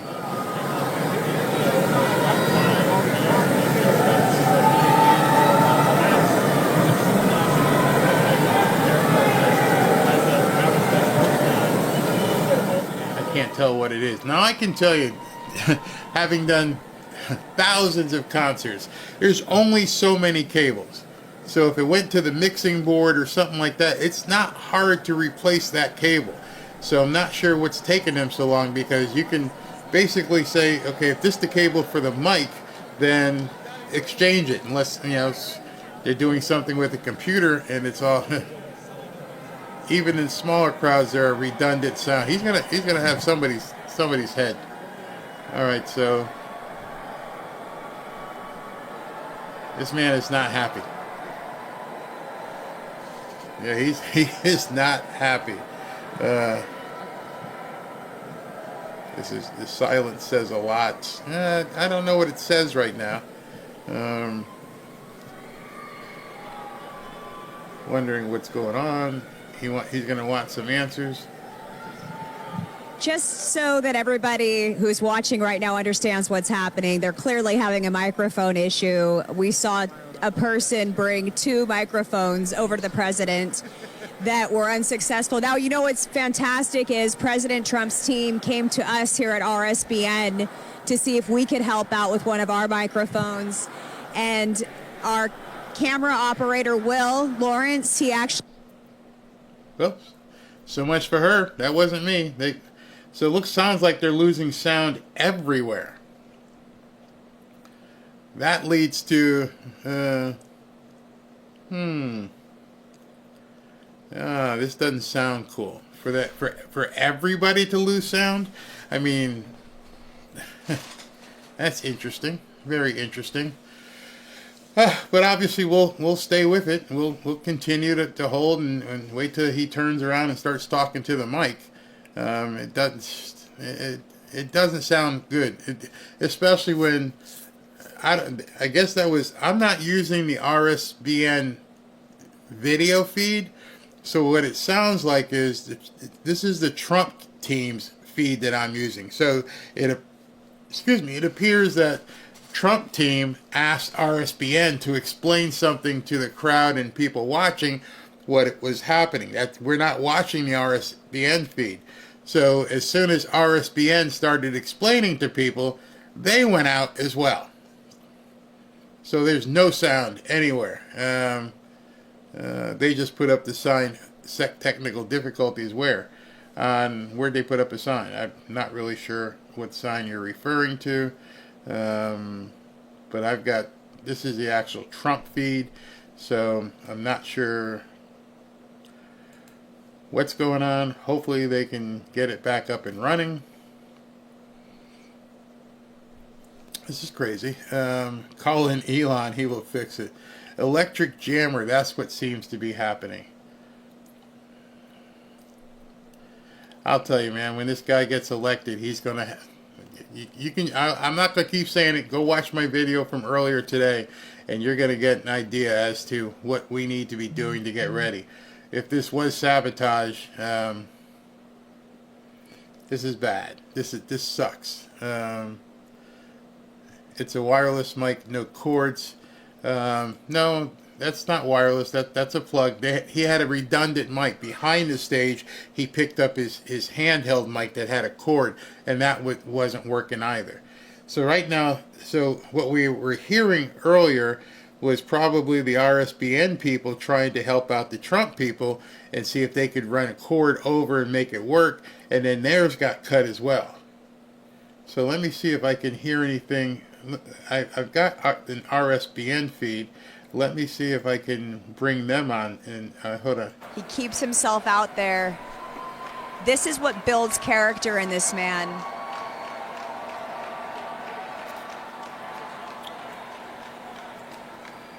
All right, I see Will is now making his way back up to the meteorizer. He slowed down his pace, so hopefully what they have to offer is what our camera operators had to offer President Trump will work. Will fix this situation. Again, Bobby McNeely running camera, our champion at RSBN. Right now I'm pulling in the RSBN feed, as you can see. My other feed is the Trump feed directly. What a day this man has had.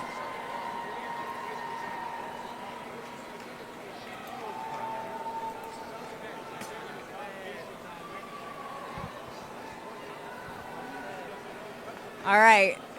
I just got the "we'll see if it works" shrug from Will Lawrence, which is promising. Okay, there you go. Technical difficulties, complicated business 2024.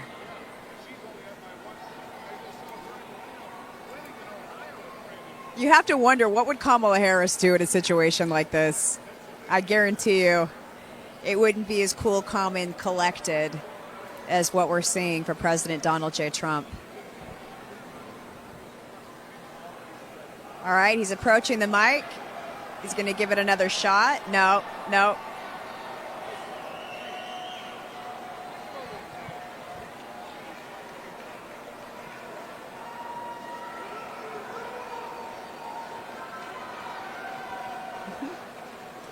This has now gone on for upwards of 15 minutes. This crowd is not backing down. In fact, most of them are still on their feet. All right, we got music. That's a good sign. The eye of the tiger. All right. So we are excited. All right, so obviously I cannot play music, so the music doesn't really matter to me at this point. The only thing I can play is the actual sound.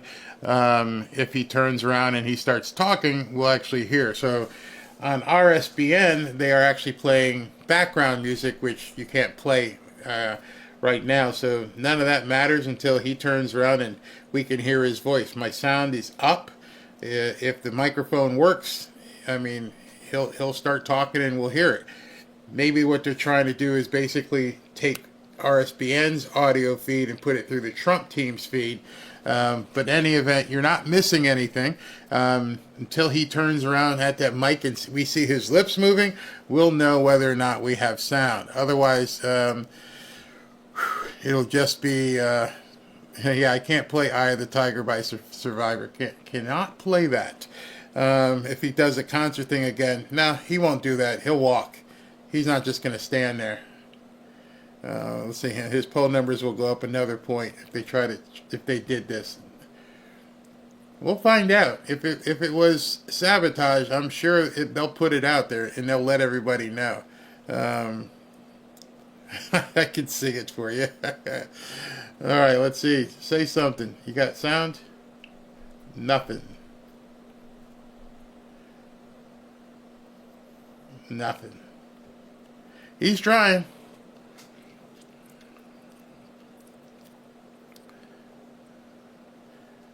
Man, this man is fuming. Pissed off beyond pissed off. Oh, my goodness. Get him a bullhorn. Let's see if he starts. If he starts talking, then we'll go to the other feed. Let's see. There we go. Thank you. So now what happens is I won't pay the bill for this stupid company that rented us this crap. I won't pay the bill, and then we'll have a story that Trump didn't pay the bill to a contractor. No, when they do that kind of a job, don't pay the bill. That's terrible. They also had a little problem with energy coming into the building, but I'm not blaming it on that. But here's my plan. Do we have fun?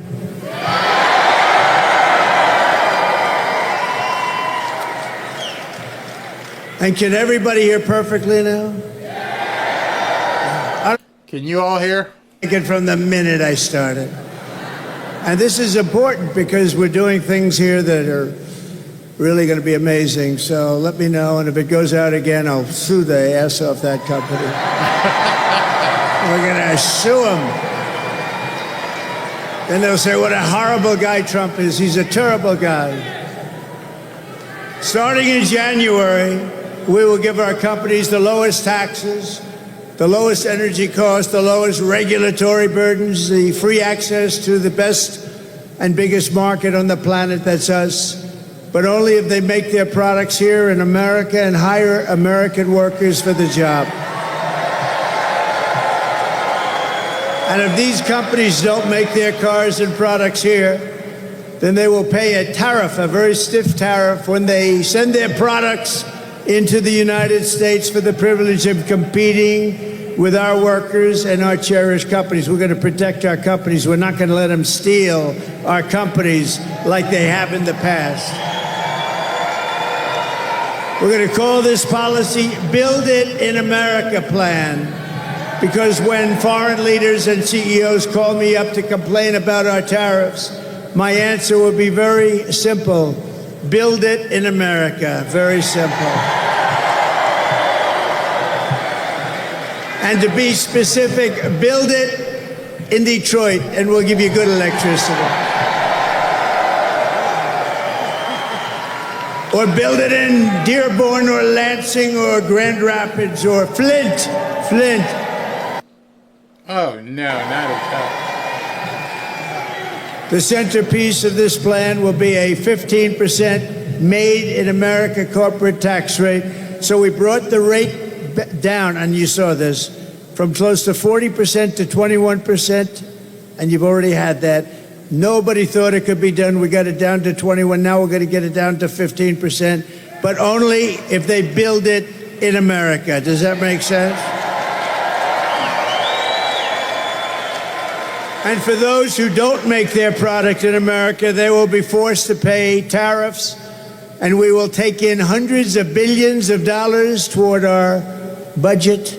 We'll pay down our debt. We'll reduce your taxes still further. I gave you the largest tax cut in the history of our country.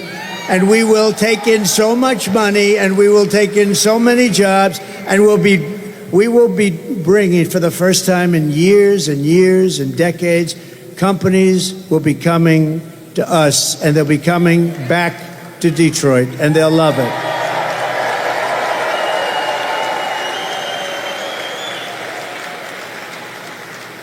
Some say my defense of American jobs makes me a protectionist. And yes, I will protect what is ours. I will protect our workers. I will protect our jobs. And I will protect our borders. I will protect our families. And I will protect the birthright of our children to live in the richest and most powerful nation on the face of the earth. These pro-worker policies are among the many reasons, and it's not protectionist, it's pro-worker. It's really not protectionist. We've had people ripping our country for years, decades, destroying. You look outside, you see all the hulks, you see the empty buildings. For years and years, they've been ripping us off. Now it's time for us to get it back. We're going to get it all back. These pro-worker policies are among the many reasons why I've been overwhelmingly endorsed by the rank-and-file membership of the Teamsters, including 62% of the Teamster members, and there are a lot of them here today. Stand up, please. Teamsters, we love you. Thank you. Thank you. Thank you very much. Kamala does not even pretend to have a plan to save Detroit because she knows her agenda will reduce your future to rubble. She's not going to. Her plan will drive every company, even small businesses, out of our country or out of business. It's a disaster. It is a disaster. Kamala's inflation has already cost the typical family over $30,000 in higher prices, and now she's proposing to raise the typical family's taxes by nearly $3,000 a year. So watch these two videos. Let's see if they have some electricity going to them, please. And it would be nice if the television cameras could watch them also, because they don't do that.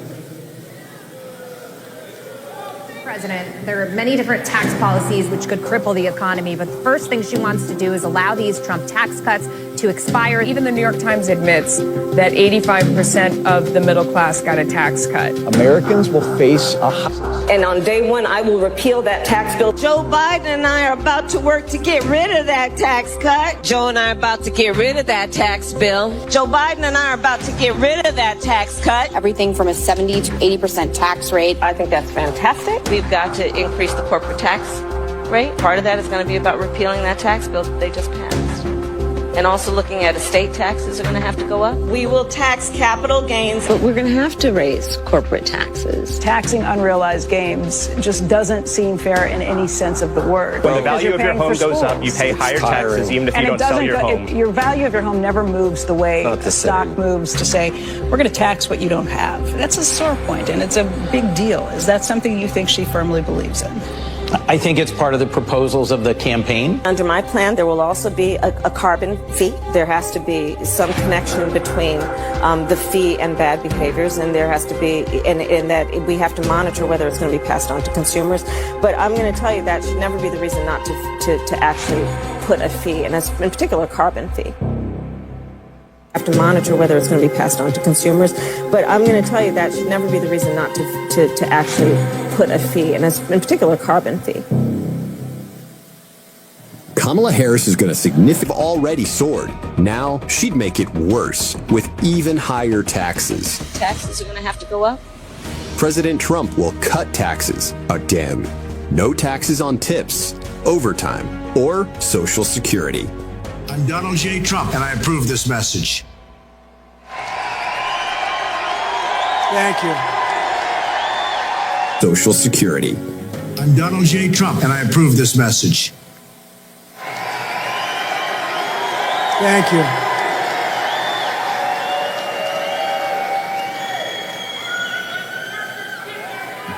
Thank you very much. This is the worst mic I've ever had in my life. This is the worst. The tax queen is also demanding a shocking 33% tax hike on all domestic production, along with the largest capital gains tax hike in the history of our country. In other words, she's going to tax your companies and you out of business. The companies are going to leave, and you're going to end up with the same mess that you've had for the last 40 years. In total, her proposals are estimated to kill almost 1 million full-time jobs. Under Kamala, who knows absolutely nothing about what we're doing, it will be economic Armageddon for Detroit. You go back further, but very simply, we're going to make it great. We're going to make it so good. You're going to have jobs coming in like never before. Under Trump, we'll turn this city into the most powerful jobs magnet in the history of the world. Upon taking office, I will immediately begin to eliminate every job-killing regulation in the books. We eliminated more than any other president in 4 years. There's never been a president that eliminated more, times 5. As a senator, this one here, Kamala. You know, I'd like to call her Harris, but nobody knows who the hell I'm talking about. You ever see that? Like, you say Harris. Who the hell is Harris? As a Senator, Kamala voted to impose a 100% ban on gas-powered cars and trucks, which would kill an estimated 200,000 U.S. auto jobs.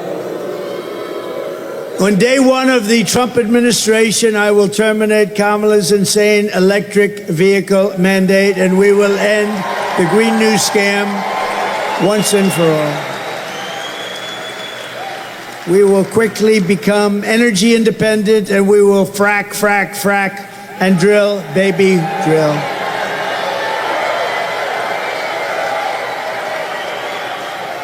I will cut your energy prices in half within 12 months. So listen, I will cut your energy prices in half, 50%, 50, cut them in half, within 12 months of taking office. That's going to bring everything down. I will massively cut taxes for workers and small business, and we will also have no tax on tips, no tax on overtime, and no tax on Social Security benefits for our seniors. I will make interest on car loans fully tax deductible, and they will be so. Listen to that. What will that do for the cars? Fully tax deductible interest on a car. You buy a car and you get a deduction. Wall Street called me up. They said, how the hell did you think of that idea? That's a good one. Because affording a car is essential to restoring the American dream, and you're going to have the American dream finally. You haven't had it in 50 years. Working with Elon Musk, is he good or what?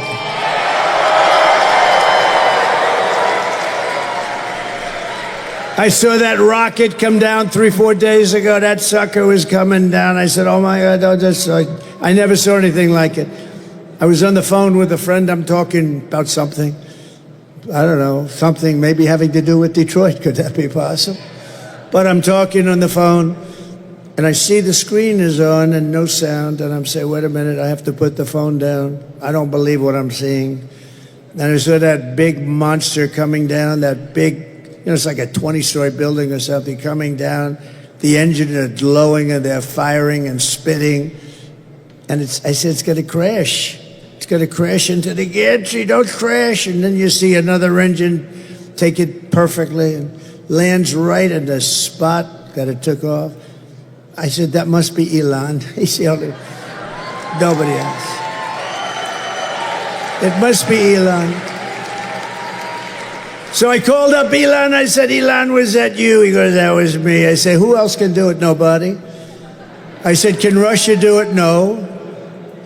Can the U.S. do it? Meaning the U.S. outside of you? He said, no, nobody can do that. I said, you're the coolest. That's pretty. And he endorsed me a long time ago, actually, saying it's the most important election we've ever had.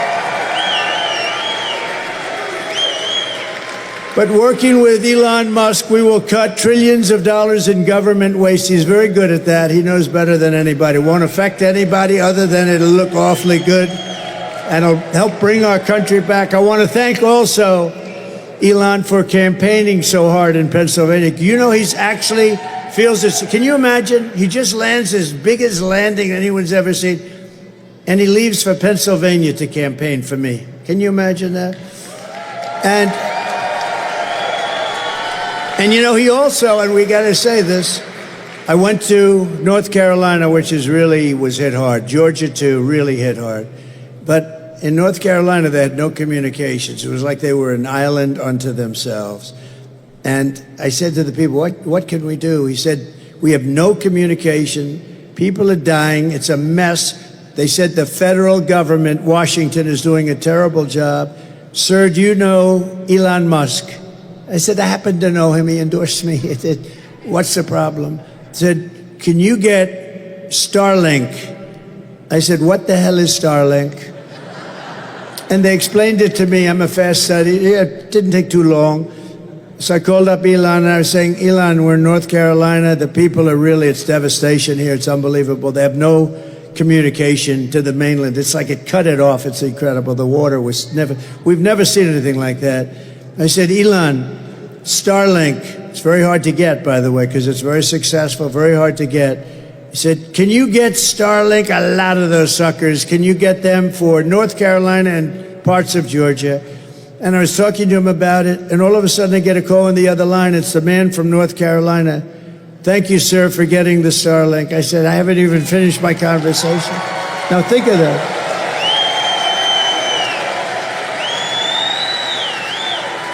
I said, Elon, I haven't even finished my conversation, and they're already saying you said, that's right, I do that. I do two things at one time. I can do that. So he's great. He saved a lot of lives, I think, and he really, and by the way, the Starlink worked perfectly. As soon as it got there, it was perfect. So thank you to Elon for that. He did a great job. And if we do all of this, our flag will fly proudly once more over the gleaming new factories, and the whole world will witness Michigan's resurgence. Wealth will flood into our country and into the hands of our great workers. And that is the future that awaits for Detroit under a certain gentleman named President Donald J. Trump. Have you heard of him? It's going to be real. It's going to be real. As we rebuild our economy, we'll also restore our borders. Did you ever see anything like what's coming in through our borders? Criminals, drug dealers, prisoners, people from mental institutions. For 4 straight years, Kamala has imported an army of illegal alien gang members and migrant criminals from prisons and jails, insane asylums and mental institutions all around the world, from Venezuela to the Congo, and she's resettled them into your communities to prey upon innocent Americans. I happen to think it's the worst thing that's happened. I think it's worse than inflation. I think it's worse than a bad economy. I think it's the worst thing that happened to us. 21 million people.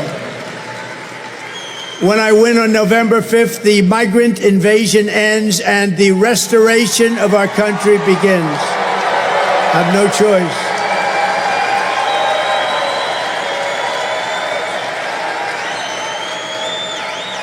One of the deadliest and most vicious migrant gangs that Kamala has imported into our country, or to say it a little differently, Kamala, but I don't give a damn if I pronounce it right. Who the hell can pronounce it?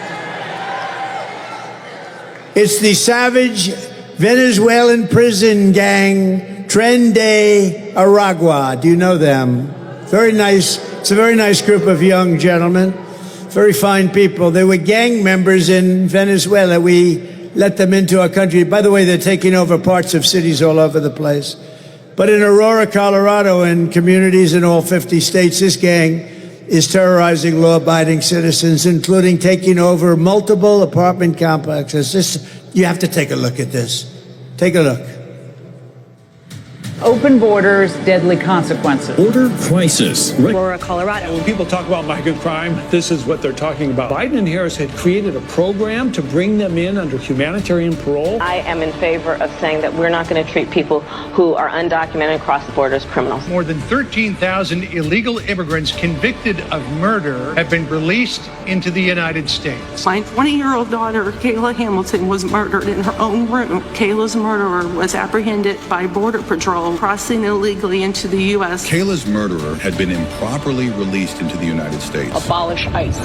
Yeah, we need to probably think about starting from scratch. An Afghan national is in custody today after being accused of plotting an election day terrorist attack. The suspect entered the U.S. on a special immigrant visa. More than a dozen people suspected of being Tren de Aragua gang members right here in San Antonio. The gang members had been terrorizing the apartment complex. New details in the murder of Laken Riley. The illegal immigrant suspect, who cops say committed the heinous murder, is a Venezuelan national. And was paroled and released into the country by the Biden administration. 2 men investigators say are in the country illegally from Venezuela are charged with capital murder in the death of Jocelyn Nungaray. Court documents suggest a group of men arrested for beating and robbing a Dallas woman last month are members of a Venezuelan street gang. Manuel Hernandez was booked by Colleyville police just 2 days earlier and released the day before the robbery.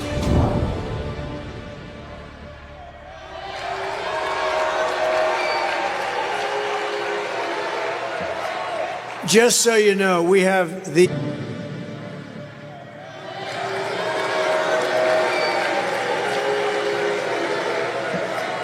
just so you know, we have the most dangerous criminals in the world in our country now. The most, we never had anything like this. These are the most dangerous criminals in the world. They make our criminals look like very nice people. That's about the only thing you can say. But they are the worst, among the worst people, and they come from all over the world. I thought it was 158 countries. Last week they reported is 181 countries. They're coming from all over the world. They're emptying their prisons into our country, mental institutions into our country, and they're taking their street gangs and their drug dealers and terrorists are now in our country. 21 million people came in under their rule, and she was in charge of the border. She's a grossly incompetent person, and we can't let this happen. We have to get the hell out and vote and get them out of here. The United States is now an occupied country. How about that? Do you ever think you'd be hearing that? We're an occupied country. We're being occupied. You know, if you have a 1 million-person army, that's a big army. They've got millions and millions of people. If they just take a small percentage of them, they'd have 6 million man or woman army. Think of that. They've let these people into our country. They're emptying out the jails all over the world, the mental institutions all over the world. They're coming in. I think it's the biggest problem we have. I don't care. Deflation and inflation, it's all bad stuff. But this is, the polls say the biggest problem is our economy, which stinks. The second biggest problem is inflation, which is devastating, worst we've ever had. And the third is our border. I think the border is the first biggest problem, if you want to know the truth. But November 5th, 2024 will be Liberation Day in America.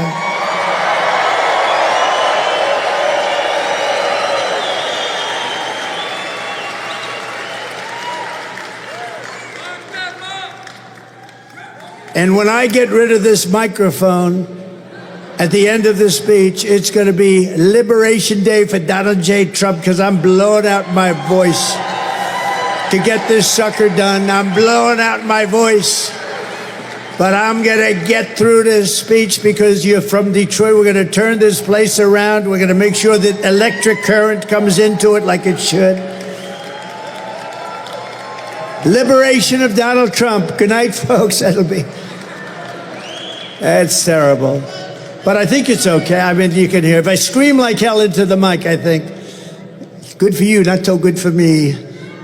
But that's okay. That's what my life has been about for the last 10 years, and that's good because we love you. We're going to turn it all around for you. Under Kamala Harris, 13,099 illegal aliens, convicted murderers are on the loose in the United States.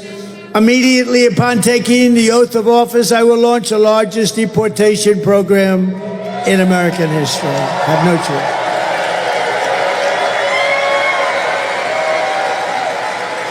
We have no choice. I will rescue every town across America that's been invaded and conquered, and I will put these vicious and bloodthirsty criminals in jail or kick them the hell out of our country, which is my #1 choice.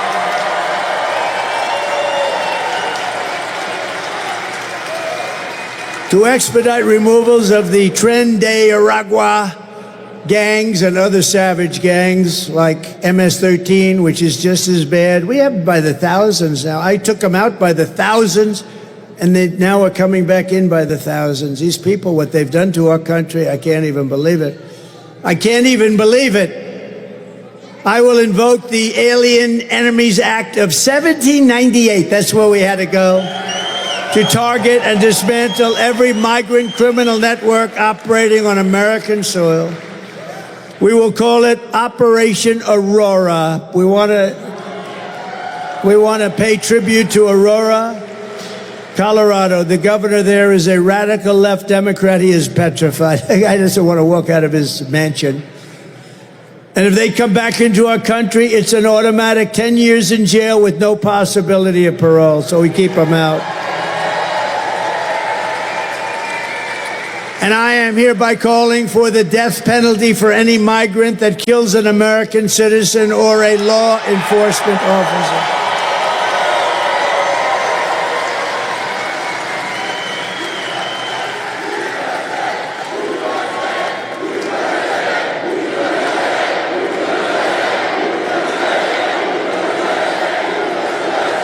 Kamala's migrant invasion is also devastating our great African American community, stealing American jobs, crushing wages, undercutting the voting power of our own citizens, and bringing drugs, crime, and death to our country. You know, we're devastating the African American population. They're taking their jobs. It's terrible. It's terrible. And also Hispanic. They're taking a lot of Hispanic jobs. And the jobs created by Biden are all being taken by people coming into the country illegally. So, you know, it's terrible. Yet Kamala says there is nothing she would do differently. Listen to this. She'll do nothing differently. Your watch. The chaotic and deadly U.S. evacuation from Afghanistan stunned Americans and the world and cost the lives of 13 U.S. soldiers. Would you have done something differently? There is not a thing that comes to mind. More than 13,000 illegal immigrants convicted of murder have been caught at the border and then released into the United States. An Afghan national is in custody today after being accused of plotting an election day terrorist attack. The suspect entered the U.S. on a special immigrant visa. Gut-wrenching new details in the murder of Georgia nursing student Laken Riley. The illegal immigrant suspect, who cops say committed the heinous murder, is a Venezuelan national who crossed the unsecured southern border back in 2022. 2 men investigators say are in the country illegally from Venezuela are charged with capital murder in the death of Jocelyn Nungaray. A fifth illegal immigrant accused of attacking 2 New York City police officers over the weekend showed no remorse or regret. Would you have done something differently? There is not a thing that comes to mind. Only 18% say the economy is in excellent or good condition. U.S. inflation has hit a new 40-year high, increasing by 9.1% over the financial year. The cost of homes have spiked. Home buyers need to earn 80% more than they did in 2020 to afford a house. Were you the last person in the room? Yes.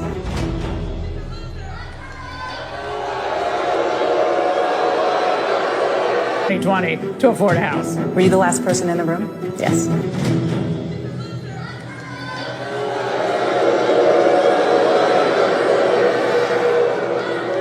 You know, she destroyed San Francisco. She destroyed California along with Gavin Newsom. Destroyed it. Did you say when Newsom said that you're not allowed to even ask for voter ID? If anybody asks somebody for voter ID, it's considered a crime. You know why? Because they want to cheat. There's only one reason why. We want to be very careful. Detroit, if you want to end this disaster, you must get out and vote. You have to get out and vote right now. And with that, I'd like to acknowledge some of our great friends. And he just spoke, so I don't want to have to waste his time, but he did just speak, and he's great. He's one of our really true leaders in this country. We're all lucky to have him running for the Senate. Mike Rogers. Where's Mike? Mike, thank you, Mike.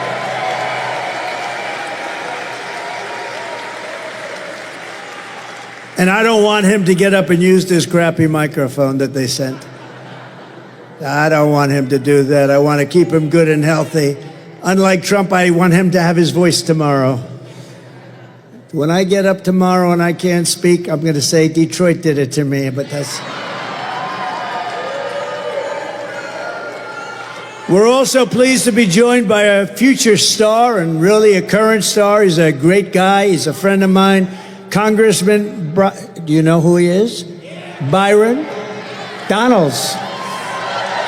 Congressman Donalds, thank you. Thank you, Byron. He's a great guy.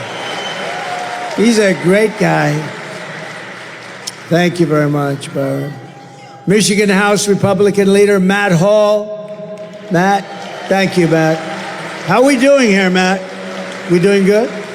Gonna win, I hope. We gotta win. So far, we're winning. and Senate Republican leader Eric Nesbitt. Thank you, Eric. Thank you very much, Eric. A man that I said, you got to do this, you got to do it. He wasn't sure if he wanted to, he had a great career. I said, I'm sorry, Pete Hoekstra, you got to do it. You got to become the GOP chairman. Ambassador Pete Hoekstra. Thank you, Pete. Great job. So, Pete, are we going to win? How are we doing? Thus far, I hear way above projection. We're not even talking about polls anymore. These are way above projection. A man who is probably more knowledgeable about auto workers for Trump and auto workers, period, and who knows exactly what we're doing, is a member of the union, but he's not happy with what they're doing, with the whole thing, what they're doing. They've lost a lot of jobs over the last few months, and it's going to continue until you have no jobs in this country. We're not going to let it happen. We are going to have more jobs, and it's going to be more powerful as an automobile capital than it was in its heyday 60 years, 70 years ago. It's going to happen. It's going to happen fast. Brian, stand up. Pannebecker, Brian Pannebecker. Thank you very much. Thank you, Brian. And Dr. Masad Boulos, great friend of mine, and Michael Boulos, my son-in-law. He's a wonderful young man. Stand up, please. That's good. That's good. He got lucky. He married Tiffany. And they're having a baby, a beautiful little baby. We also have a man highly respected in Michigan, Imam Husseini. Imam, please, wherever you may be, stand up. Thank you. Thank you very much. Great. Thank you very much. Great honor to have you. And we have a guy, I made so much money with this guy. He was brutal. He was a brutal man. Happened to come from a place called Detroit, or as they say, Detroit. He says, I come from Detroit, which is cool as hell if you're the hitman, Tommy Hearns. The hitman. Tommy, come up here, Tommy. Come up, come. Come up here. Tommy the hitman. We love Tommy.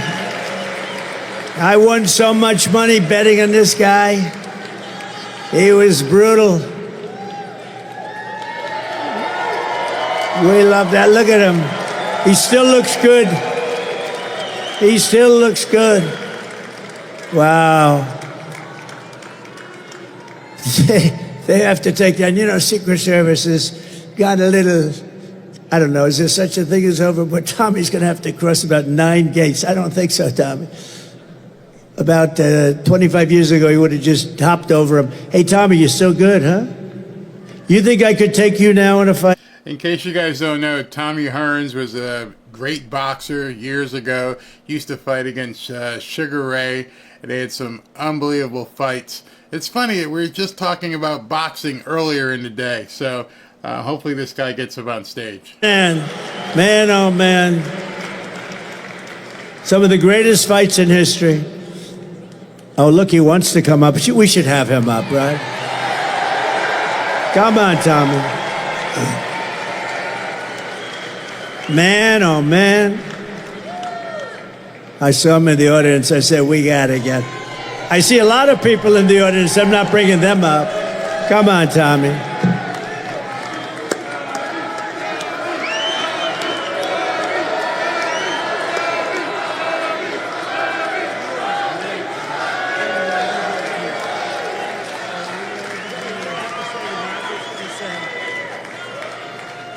One of the greatest fighters of all time, and man, I'll tell you what, he was something special. And thank you, Tommy. And he looks great, doesn't he?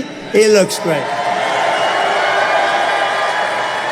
Donald, hear those nice words come from you, man?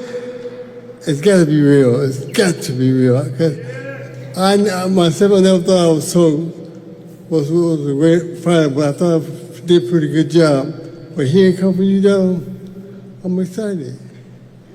I'm very excited. Ah, that's good. I want to fight now.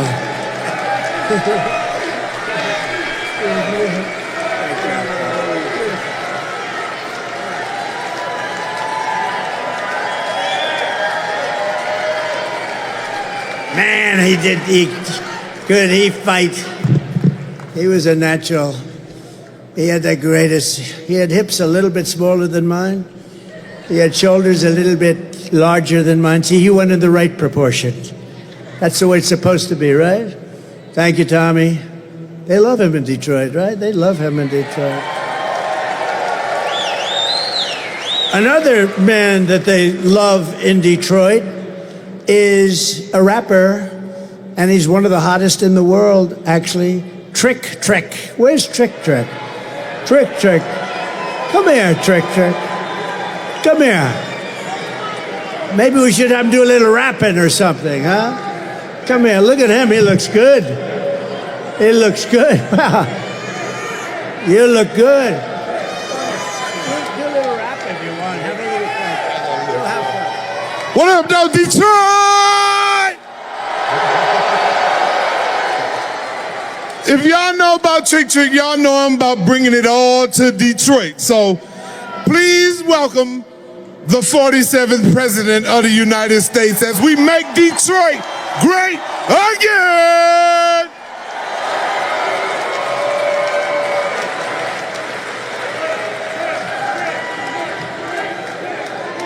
Thank you very much. That's great. You have some great people here, I tell you. This is a great place. We're going to really we're going to make it great again, like the country. And we did it, and then we have to do it again because they blew it. They blew it to hell. But we're going to do it again. Thank you, Trick Trick. Here are some of the facts on Kamala Harris. You know, after talking to the hitman and Trick Trick, it seems sort of boring getting back into Kamala, but that's what we got to do. We got to save our country, right? Mr. Wall. Mr. Wall, stand up, please. This guy is great. You know, he's a wealthy guy. He made a lot of money. He comes to, how many would you say you're at? 350 or something? He's got a lot. This guy's got lots of cash. And I love his, someday I'm going to wear one of them to a rally. I think it would be well received because we built 571 miles of wall. We had it made, we were going to build another 200 miles of wall. And then they decided to sell it for 5 cents on the dollar. But we're going to get it done. We built much more than I said I was going to build. And we had the safest border in the history of our country. By the way, my all-time favorite graph. Can we put it up?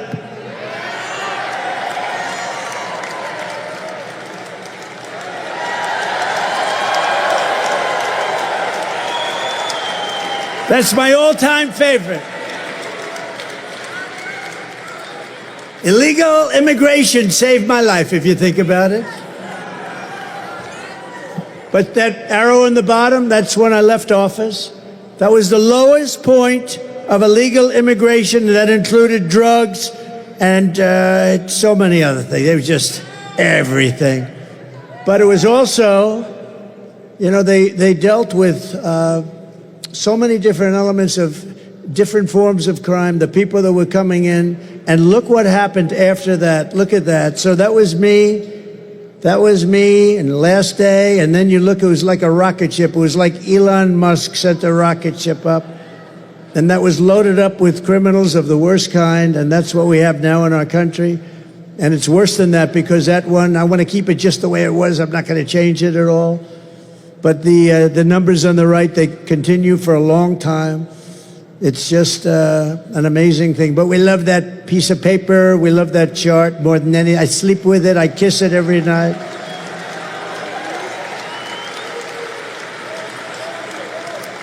I do have that throbbing feeling in my right ear. It's a little throbbing feel, but that's okay. That's great. Thank you very much. So that was the best in history. That was the best in recorded history anyway. That was the lowest. It was the day I left office. They had human trafficking at a level, the lowest level. Now it's about 12 times higher. And they traffic in women.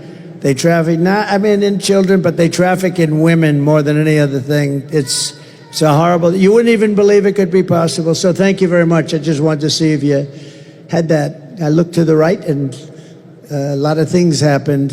And we went to Butler a few weeks ago and we had a celebration. 101,000 people showed up. 101,000, Butler, Pennsylvania, 101,000 people showed up. And it was a beautiful tribute to Corey, the great firefighter. He was a great guy, a big Trump fan. And two other wonderful gentlemen were really hurt badly. They thought they were not going to make it, and the doctors did an unbelievable job, and they're getting better and better and better. But that's a rough thing. That was some evening, I will tell you.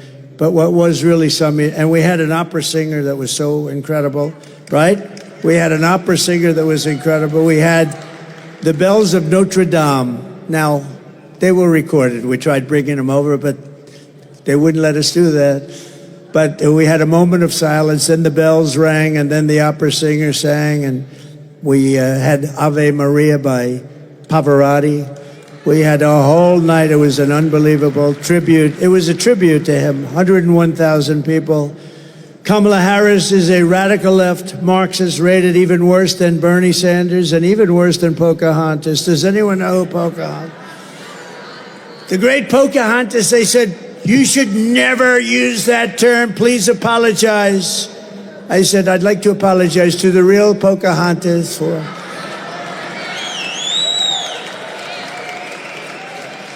Kamala destroyed our border. She destroyed our economy. She was an original creator of defund the police movement. Anybody that wants to defund the police even for one day, we don't want them. They're not worthy of being the president of the United States. If you have that ideology, and she does, she's a Marxist, communist, fascist, anything you want. Remember I said, we will never be a socialist country. Remember I said that as I said, we will not be a socialist country. And I was right. We skipped socialism. We went down to communism.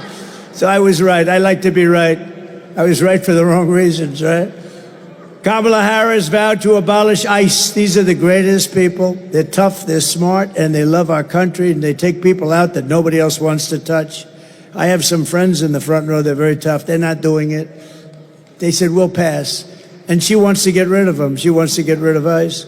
She wants to ban fracking. And as California Attorney General, she redefined child sex trafficking, assault with a deadly weapon, and rape of an unconscious person as nonviolent crimes. She pledged, think of that, she pledged to confiscate your guns.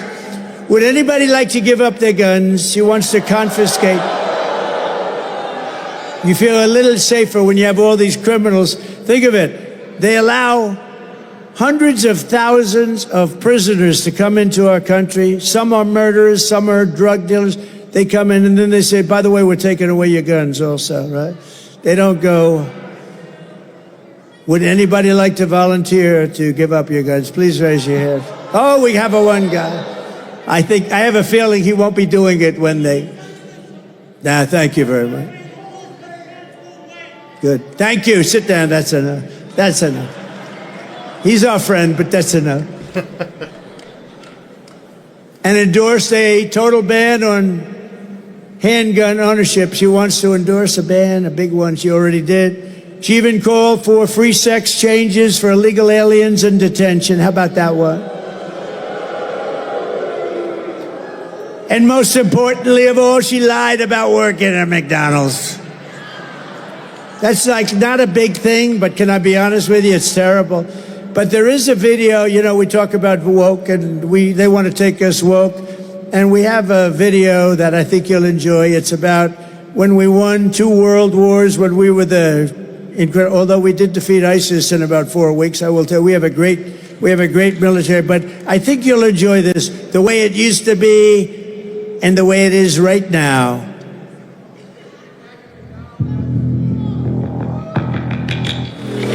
All right, so this is that video he's playing, which is Full Metal Jacket.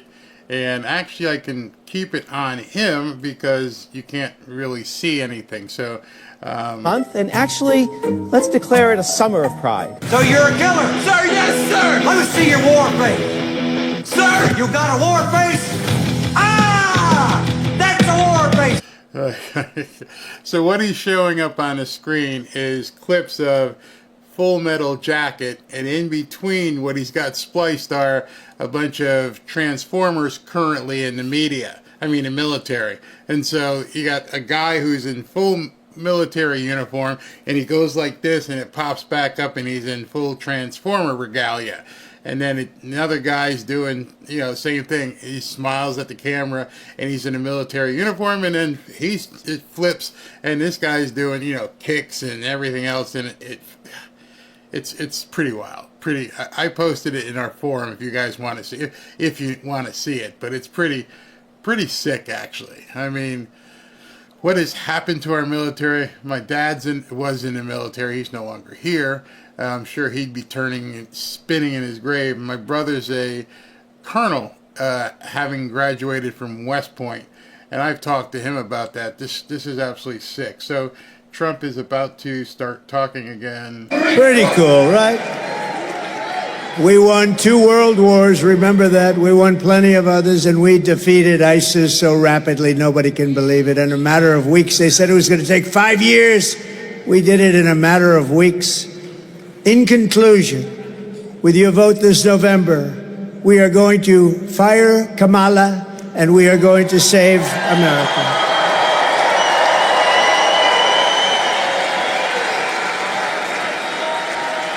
We will teach our children to love our country, honor our history, and always cherish our great American flag.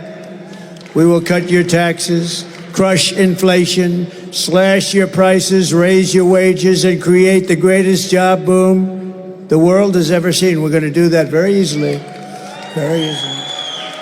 We will hire American, buy American, build American, grow American, and show the whole world that the American dream is back, bigger, better, and stronger than ever before.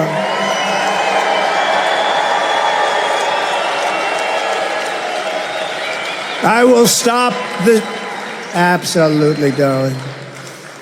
And I will stop the global theft of American jobs and turn the U.S. into the manufacturing superpower of the world. I will end the war in Ukraine immediately. I will get it done while I'm President-elect. Stop the chaos in the Middle East and prevent World War III. We are very close to World War III. We are very, very close to World War III because we have incompetent people. Ukraine would have never happened. October 7th would have never happened. Inflation would have never happened. It was caused by their stupid energy policy. None of this stuff would have happened. And we wouldn't have had that horrible situation in Afghanistan, the most embarrassing moment in the history of our country. 13 dead soldiers, many people dead, many people and soldiers just devastated, loss of legs and arms. All of that wouldn't have happened. And of course, we gave them tens of billions of dollars worth of brand new military equipment that I bought and they gave it away to the Taliban. I think it was the most embarrassing moment in the history of our country. And because of that, Putin said, this is a paper tiger. I'm going to go into Ukraine, but he would have never done it if I were president. And even the Democrats admit that, frankly. I will crush violent crime and give our police the support, protection, resources, and respect that they so dearly deserve. We will strengthen and modernize our military. You know, I rebuilt our military. We rebuilt our military, but we're going to bring it to a next step. We will build a missile defense shield, all made in the USA. A lot of it made right here. And we will put the stars and stripes on the surface of Mars, and maybe with the help of Elon, we'll get it done quickly.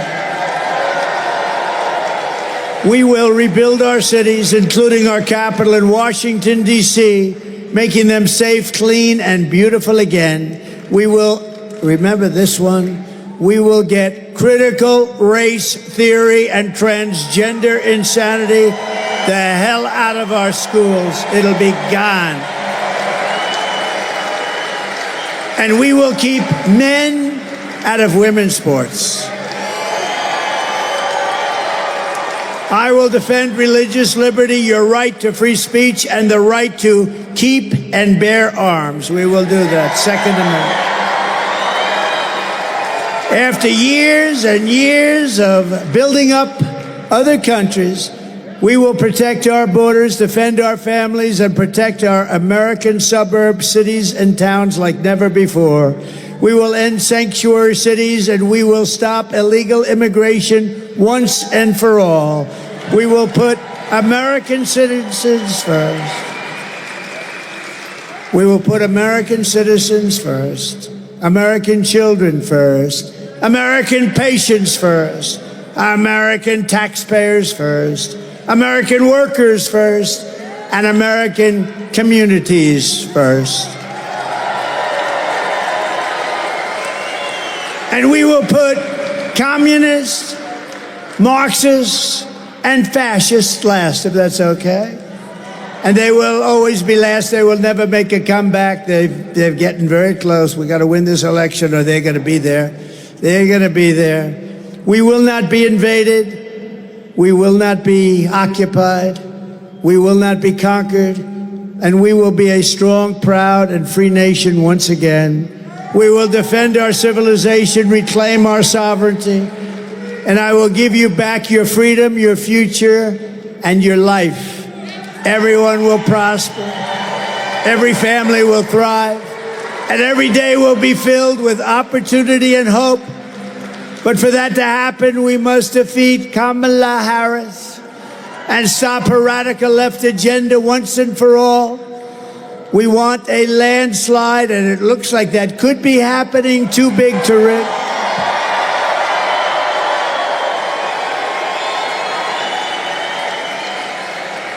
Early voting is underway, so get everyone you know and go out and vote. Go tomorrow. It's just starting. Go and vote. Make sure you vote and bring all our friends that want to vote for us. Tell them, Jill, get your fat husband off the couch. Get that fat pig off the couch. Tell him to go and vote for Trump. He's going to save our country. Get that guy the hell off her. Get him up, Jill. Slap him around. Get him up. Get him up, Jill. We want him off the couch to get out and vote. Bring your friends and get him out. After all we have been through together, we stand on the verge, and this is true, I really believe this. We're on the verge of the 4 greatest years in the history of our country. With your help from now until Election Day, we're talking about 19 days. 19. We will redeem America's promise, and we will take back the nation that we love. We have to take it back because we've lost it. We've lost it. Nothing will sway us. Nothing will slow us, and no one will stop us.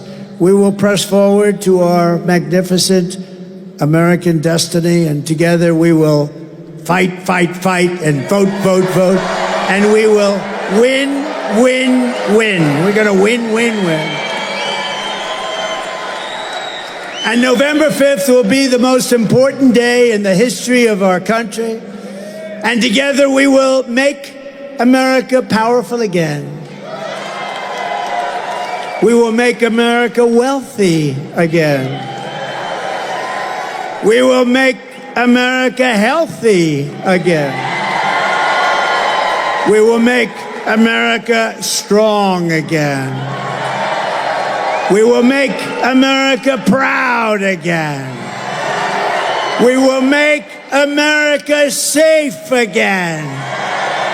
And we will make America great again. Thank you, and God bless you all. God bless you. Thank you, everybody. All right, there goes the music. I don't know if we'll see a dance tonight because he's probably a little bit pissed off with the sound, but he's going to give it for the people. Go ahead and dance for the people, Trump. Yeah, got to make sure the fans are okay. Now, I had put up something. I've broadcast every single one of his rallies this election season. A whole bunch of them. I believe, and I'll let you guys go back and correct it, but I think that's the first time he has uttered the word landslide. He has said too big to rig often. He says that all the time. We have to make it too big to rig. No doubt about that. We've heard it over and over and over. It's a part of every rally that he broadcasts. I mean, that he attends and puts together. We all heard that. But that might be the first time I've actually heard him say the word landslide. I could be wrong. And if he does say it, he hasn't said it a lot, that's for sure. But tonight in Michigan, Trump said, I think we can win it in a landslide. Actually came out and said it. So here's what's going to happen tomorrow. Never mind tomorrow. They're already talking right now about the sound going out. They put that out as a story about an hour ago. Okay, the sound went out for Trump. Like that's some major story, unless it was a major story, unless it was sabotage. But they didn't say that. They just said that the sound went out. Unprofessional, blah, blah, blah. Save that, all right? But now they're going to say two things about this. One, you body shamed Harry. Dude, there is no Harry. Harry's a fictional character. Well, he said for Harry to get his fat ass off the couch and vote. But there's no Harry. It was a figure of speech. But they're going to have a problem with that. Just telling you that's going to come out. And then they're also going to have a problem with the fact that he said landslide. That he actually brought up the word landslide. All right, Secret Service is getting him off the stage. I always like to make sure he gets off without issue. And there he goes. So we are done. He stops and waving to some people backstage. Let them know. And there he goes. All right, so he gets off safely. So far. Get off. Go, go, go. All right. But anyway, I'm looking what you guys say, and I'm not sure if that yeah, like Big Show. Big Show has been many of my rally broadcasts here. He goes, I've never heard him say the word landslide either. And somebody says he used the word landslide before, but not in this reference. Too big to rig. Yes, he has said that many times. No doubt. He says we have to make it too big to rig, but to actually say, I think it could be a landslide. That was huge. To me, that's huge. That means the internal polls are telling him something like, oh my God. To even utter the words, just put yourself in his perspective. This is a man who's running for president against what everybody says is a tight race. And tonight in Michigan, he says there's a possibility of a landslide. So when you take that in, and I'm sure that's going to reverberate and people are going to freak out. They're probably already talking about it on CNN and MSNBC and everything. The fact that he uttered the words landslide, one word, landslide, means he already knows he's winning. See, that's the problem not a problem, that's the inference he's making. When you say it could be a landslide, winning is already foregone conclusion. So by the fact that he stood up there in front of an audience, live audience, and broadcast and streaming and everything else, and of course the news people are all up on the platform taking it in, they're filming all this, and they all heard it. And I was off camera, and I'm looking at the comments, and my head snapped. As soon as I heard it, my head snapped. Because that means the win is a foregone conclusion. You don't talk about a landslide unless you already know you're going to win. That's like, coming out in the fourth quarter and you're like, hey, listen, we need to preserve the shutout. Well, we already know we're going to win. Now we just want to make sure we get the shutout. Hey, we need to preserve the no-hitter. Oh, so we're going to win. We just got to make sure we don't make anything stupid so this guy who's pitching don't lose his no-hitter. The win is already assumed. And I'm pretty sure you're going to hear that tomorrow if you watch the news, which you shouldn't. I'll let you know. But as soon as he said that word, my head snapped. Your head should have snapped. Because the only way you can have a landslide is if you pass the exit on the highway that said win quite some time ago. So that's just obvious to me. No, I do not assume win. I am not telling anybody, God, I am so, it's not you. But I'm so sick of people going, okay, don't get all confident. Don't, make sure you're, if you don't vote, that's on you. All right, I'm not going to say that. Obviously, I'm tired of having to put asterisk. If they don't cheat, if you vote, the man on stage just said the word. Don't blame me. Don't get all uppity. He said it. I've said it many times. And people have said, Barry, how can you say that? Oh, you're sounding overconfident. Nope, not me. I've seen the numbers. I know what's going on. I've told you about the black vote. I talked about it today again. Yes, you got to get out there and vote. But the man himself, and I don't know if you realize the significance of what he said. You'll realize it tomorrow. You'll realize it probably later on tonight. It's only 9:18. I'm sure the panels are talking right now. I know the hairs are on fire. He said landslide. Oh my God, he said landslide. Why is he saying that? It's going to happen. It's a Friday, so the usual nuts aren't working right now. Maybe they're checking their phone on Twitter. People will buzz them. But I guarantee you, for the weekend, people will be freaking out because he said the word landslide. And now tomorrow, hopefully you'll join me for tomorrow. What time I say we're getting started here? Tomorrow it's going to be Latrobe, Pennsylvania, outside of Pittsburgh at 5:30. So 5:30, go watch your football games, come back. And if he says landslide again, then you know it wasn't a slip of the tongue, that he actually meant that. So I feel good about it. Some of you guys might feel nervous. I feel good because the guy's very deliberate in what he says. I don't think it was a slip of the tongue. I don't think it was on the teleprompter, but he said it. He said it. Hello, landslide. Yes. I might have to go get that song from Stevie Nicks, Landslide. I might have to play that tomorrow. Landslide. Start emphasizing it to you people. Get it in your heads. Get out there and vote and just swamp the vote to the website there and get comfortable. Not apprehensive. Get comfortable with telling people it's going to be a landslide. Do your part. I'm not saying not to do your part. You definitely got to do your part. I mean, don't think at all that we can all just take our foot off the gas. But, he said it. As you can tell, I noticed it, and it got me excited. Not upset, not worried, not apprehensive. It got me excited. I'm like, oh man, this guy just said the word landslide. So you can take it for what you want. Me, I'm going to be excited over the next week or so. So let me get to the super chats. Let's go here. First and foremost, I spoke about it during the show, but thank you to Daniel Hall, i.e. Danny Vega. Big one, buddy. Thank you very much. We should go to their events. Kamala's last line, when we fight, we win. With a bunch of us casually there, we can charge that last hurrah. I understand what you're saying, but she don't come to Florida. So, I mean, I don't know what she's doing.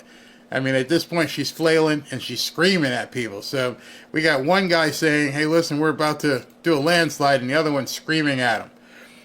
Danny Hall, again, thank you. We should go to their events. Thank you very much. When we fight, you lose. Big Cat, their Trump events this weekend. Yes, I just mentioned it tomorrow. Well, let me just suffice it to say right now, tell you.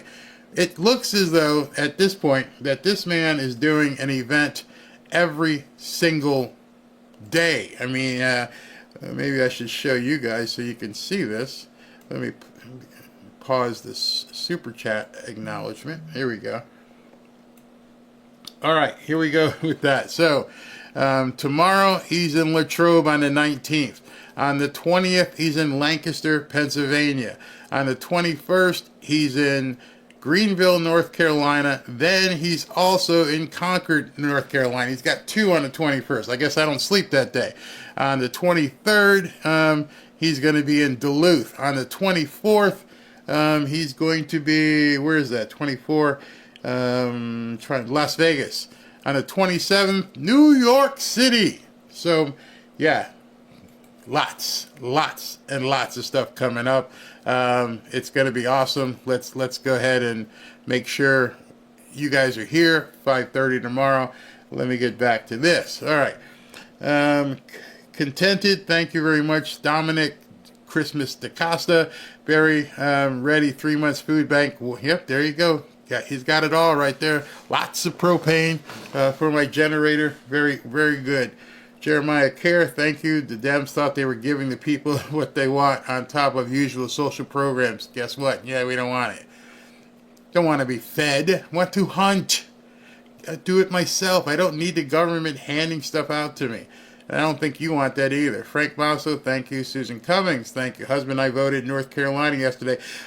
Congrats. And I also saw up in Asheville area where they've been devastated because of the hurricane. Those people went out in force. They voted. So get your butts out there too. James Wilson, thank you. Bonnie Mrozik, Barry, that's a fantastic idea. I think she's talking about the call-ins. Big Cat, the call-ins would be amazing, absolutely. Randy, oh yeah, Barry, that was funny. 33 years of getting shot at. I can handle that. I completely understand what's at stake here. I just wondered what you thought about it. I'm not crying anymore. No, bro, do not worry. He's talking about it when I said, I'm not interested in Candace's stuff. We're big boys here. We can talk. We're not attacking anybody. You know what? Remember I showed you guys the chart of all those words that we suddenly started using in 2016 and 2017? I bet you if they charted the word attack, that would be something else we've been hearing. We didn't call people having a disagreement or difference of opinion an attack. But now all of a sudden, anytime you have something where you're talking, he attacked him. He attacked him. He attacked him on Twitter. He attacked him on X. I'm sick of that crap. Tammy Arrowhead, thank you very much. Thank you. Jeremiah Care, Vance Donald 28, what say you? Vance Donald's 2028. I don't know. It's early. Let's see what happens. I have somebody else in mind. I'm not going to say right now. FL, please pray for my future husband to become the man of God that I need him to be. Definitely will pray for that. God created me to be. Thank you. Beautiful. I will do that. Echo 3. I'm a combat veteran of USMC. I'm also a UAW member working at the Jeep plant in Ohio. I'm voting for Trump to save my job, my faith in Jesus, and our American freedom. Hispanic American for Trump. God bless you, bro. Mags K. UK is with you. Rally Outsider. Thank you. LML, just now voted for Trump, red all the way down. I got 90 plus coming with me. Whoa, not the swing state, but we sure can help with the popular vote. You do that, man. Charles Rich, thank you. Mark of Reality, this looks like government level election interference. Yeah, something looked fishy about that whole thing. Mr. Mike, thank you. Listen to those two women say we're not going back, reminding me of an exorcism. You're talking about, at the beginning of this video, Hillary and Kamala screaming. Patricia Morris, thank you. Captain's Log, any way to cheat, let it go when you have the microphone next to me, the cameras at age 62. John Zeller, where'd you go? John Zeller, thank you. Marcus Anderson, hey brother, I left early due to work in the morning overtime. Also did an interview with Fox with Kamala failures. Yes, he did, early, like 8 o'clock. Brian Reeves, thank you. Gerald Etheridge, God bless you, Barry, God bless you, and your team. Phone call interaction will be awesome. Thank you. Saul Rasmussen, where black vote is like 30% and 60% for Latinos yesterday. Been telling y'all that for months. And now you heard, if you watched my earlier video, big backfire by Obama.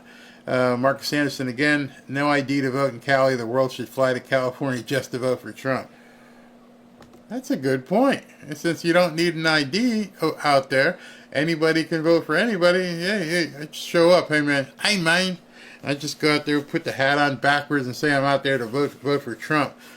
Tell them I'm homeless. Ridiculous. All right, everybody. Thank you very, very much for tuning in. I'll probably do a recorded video early in the afternoon tomorrow, and then 5:30 tomorrow, we're going to be broadcasting live the Latrobe, Pennsylvania rally. So you guys have a good time tomorrow. Make sure you come on back tomorrow at 5:30, get some dinner, kiss the kids, kiss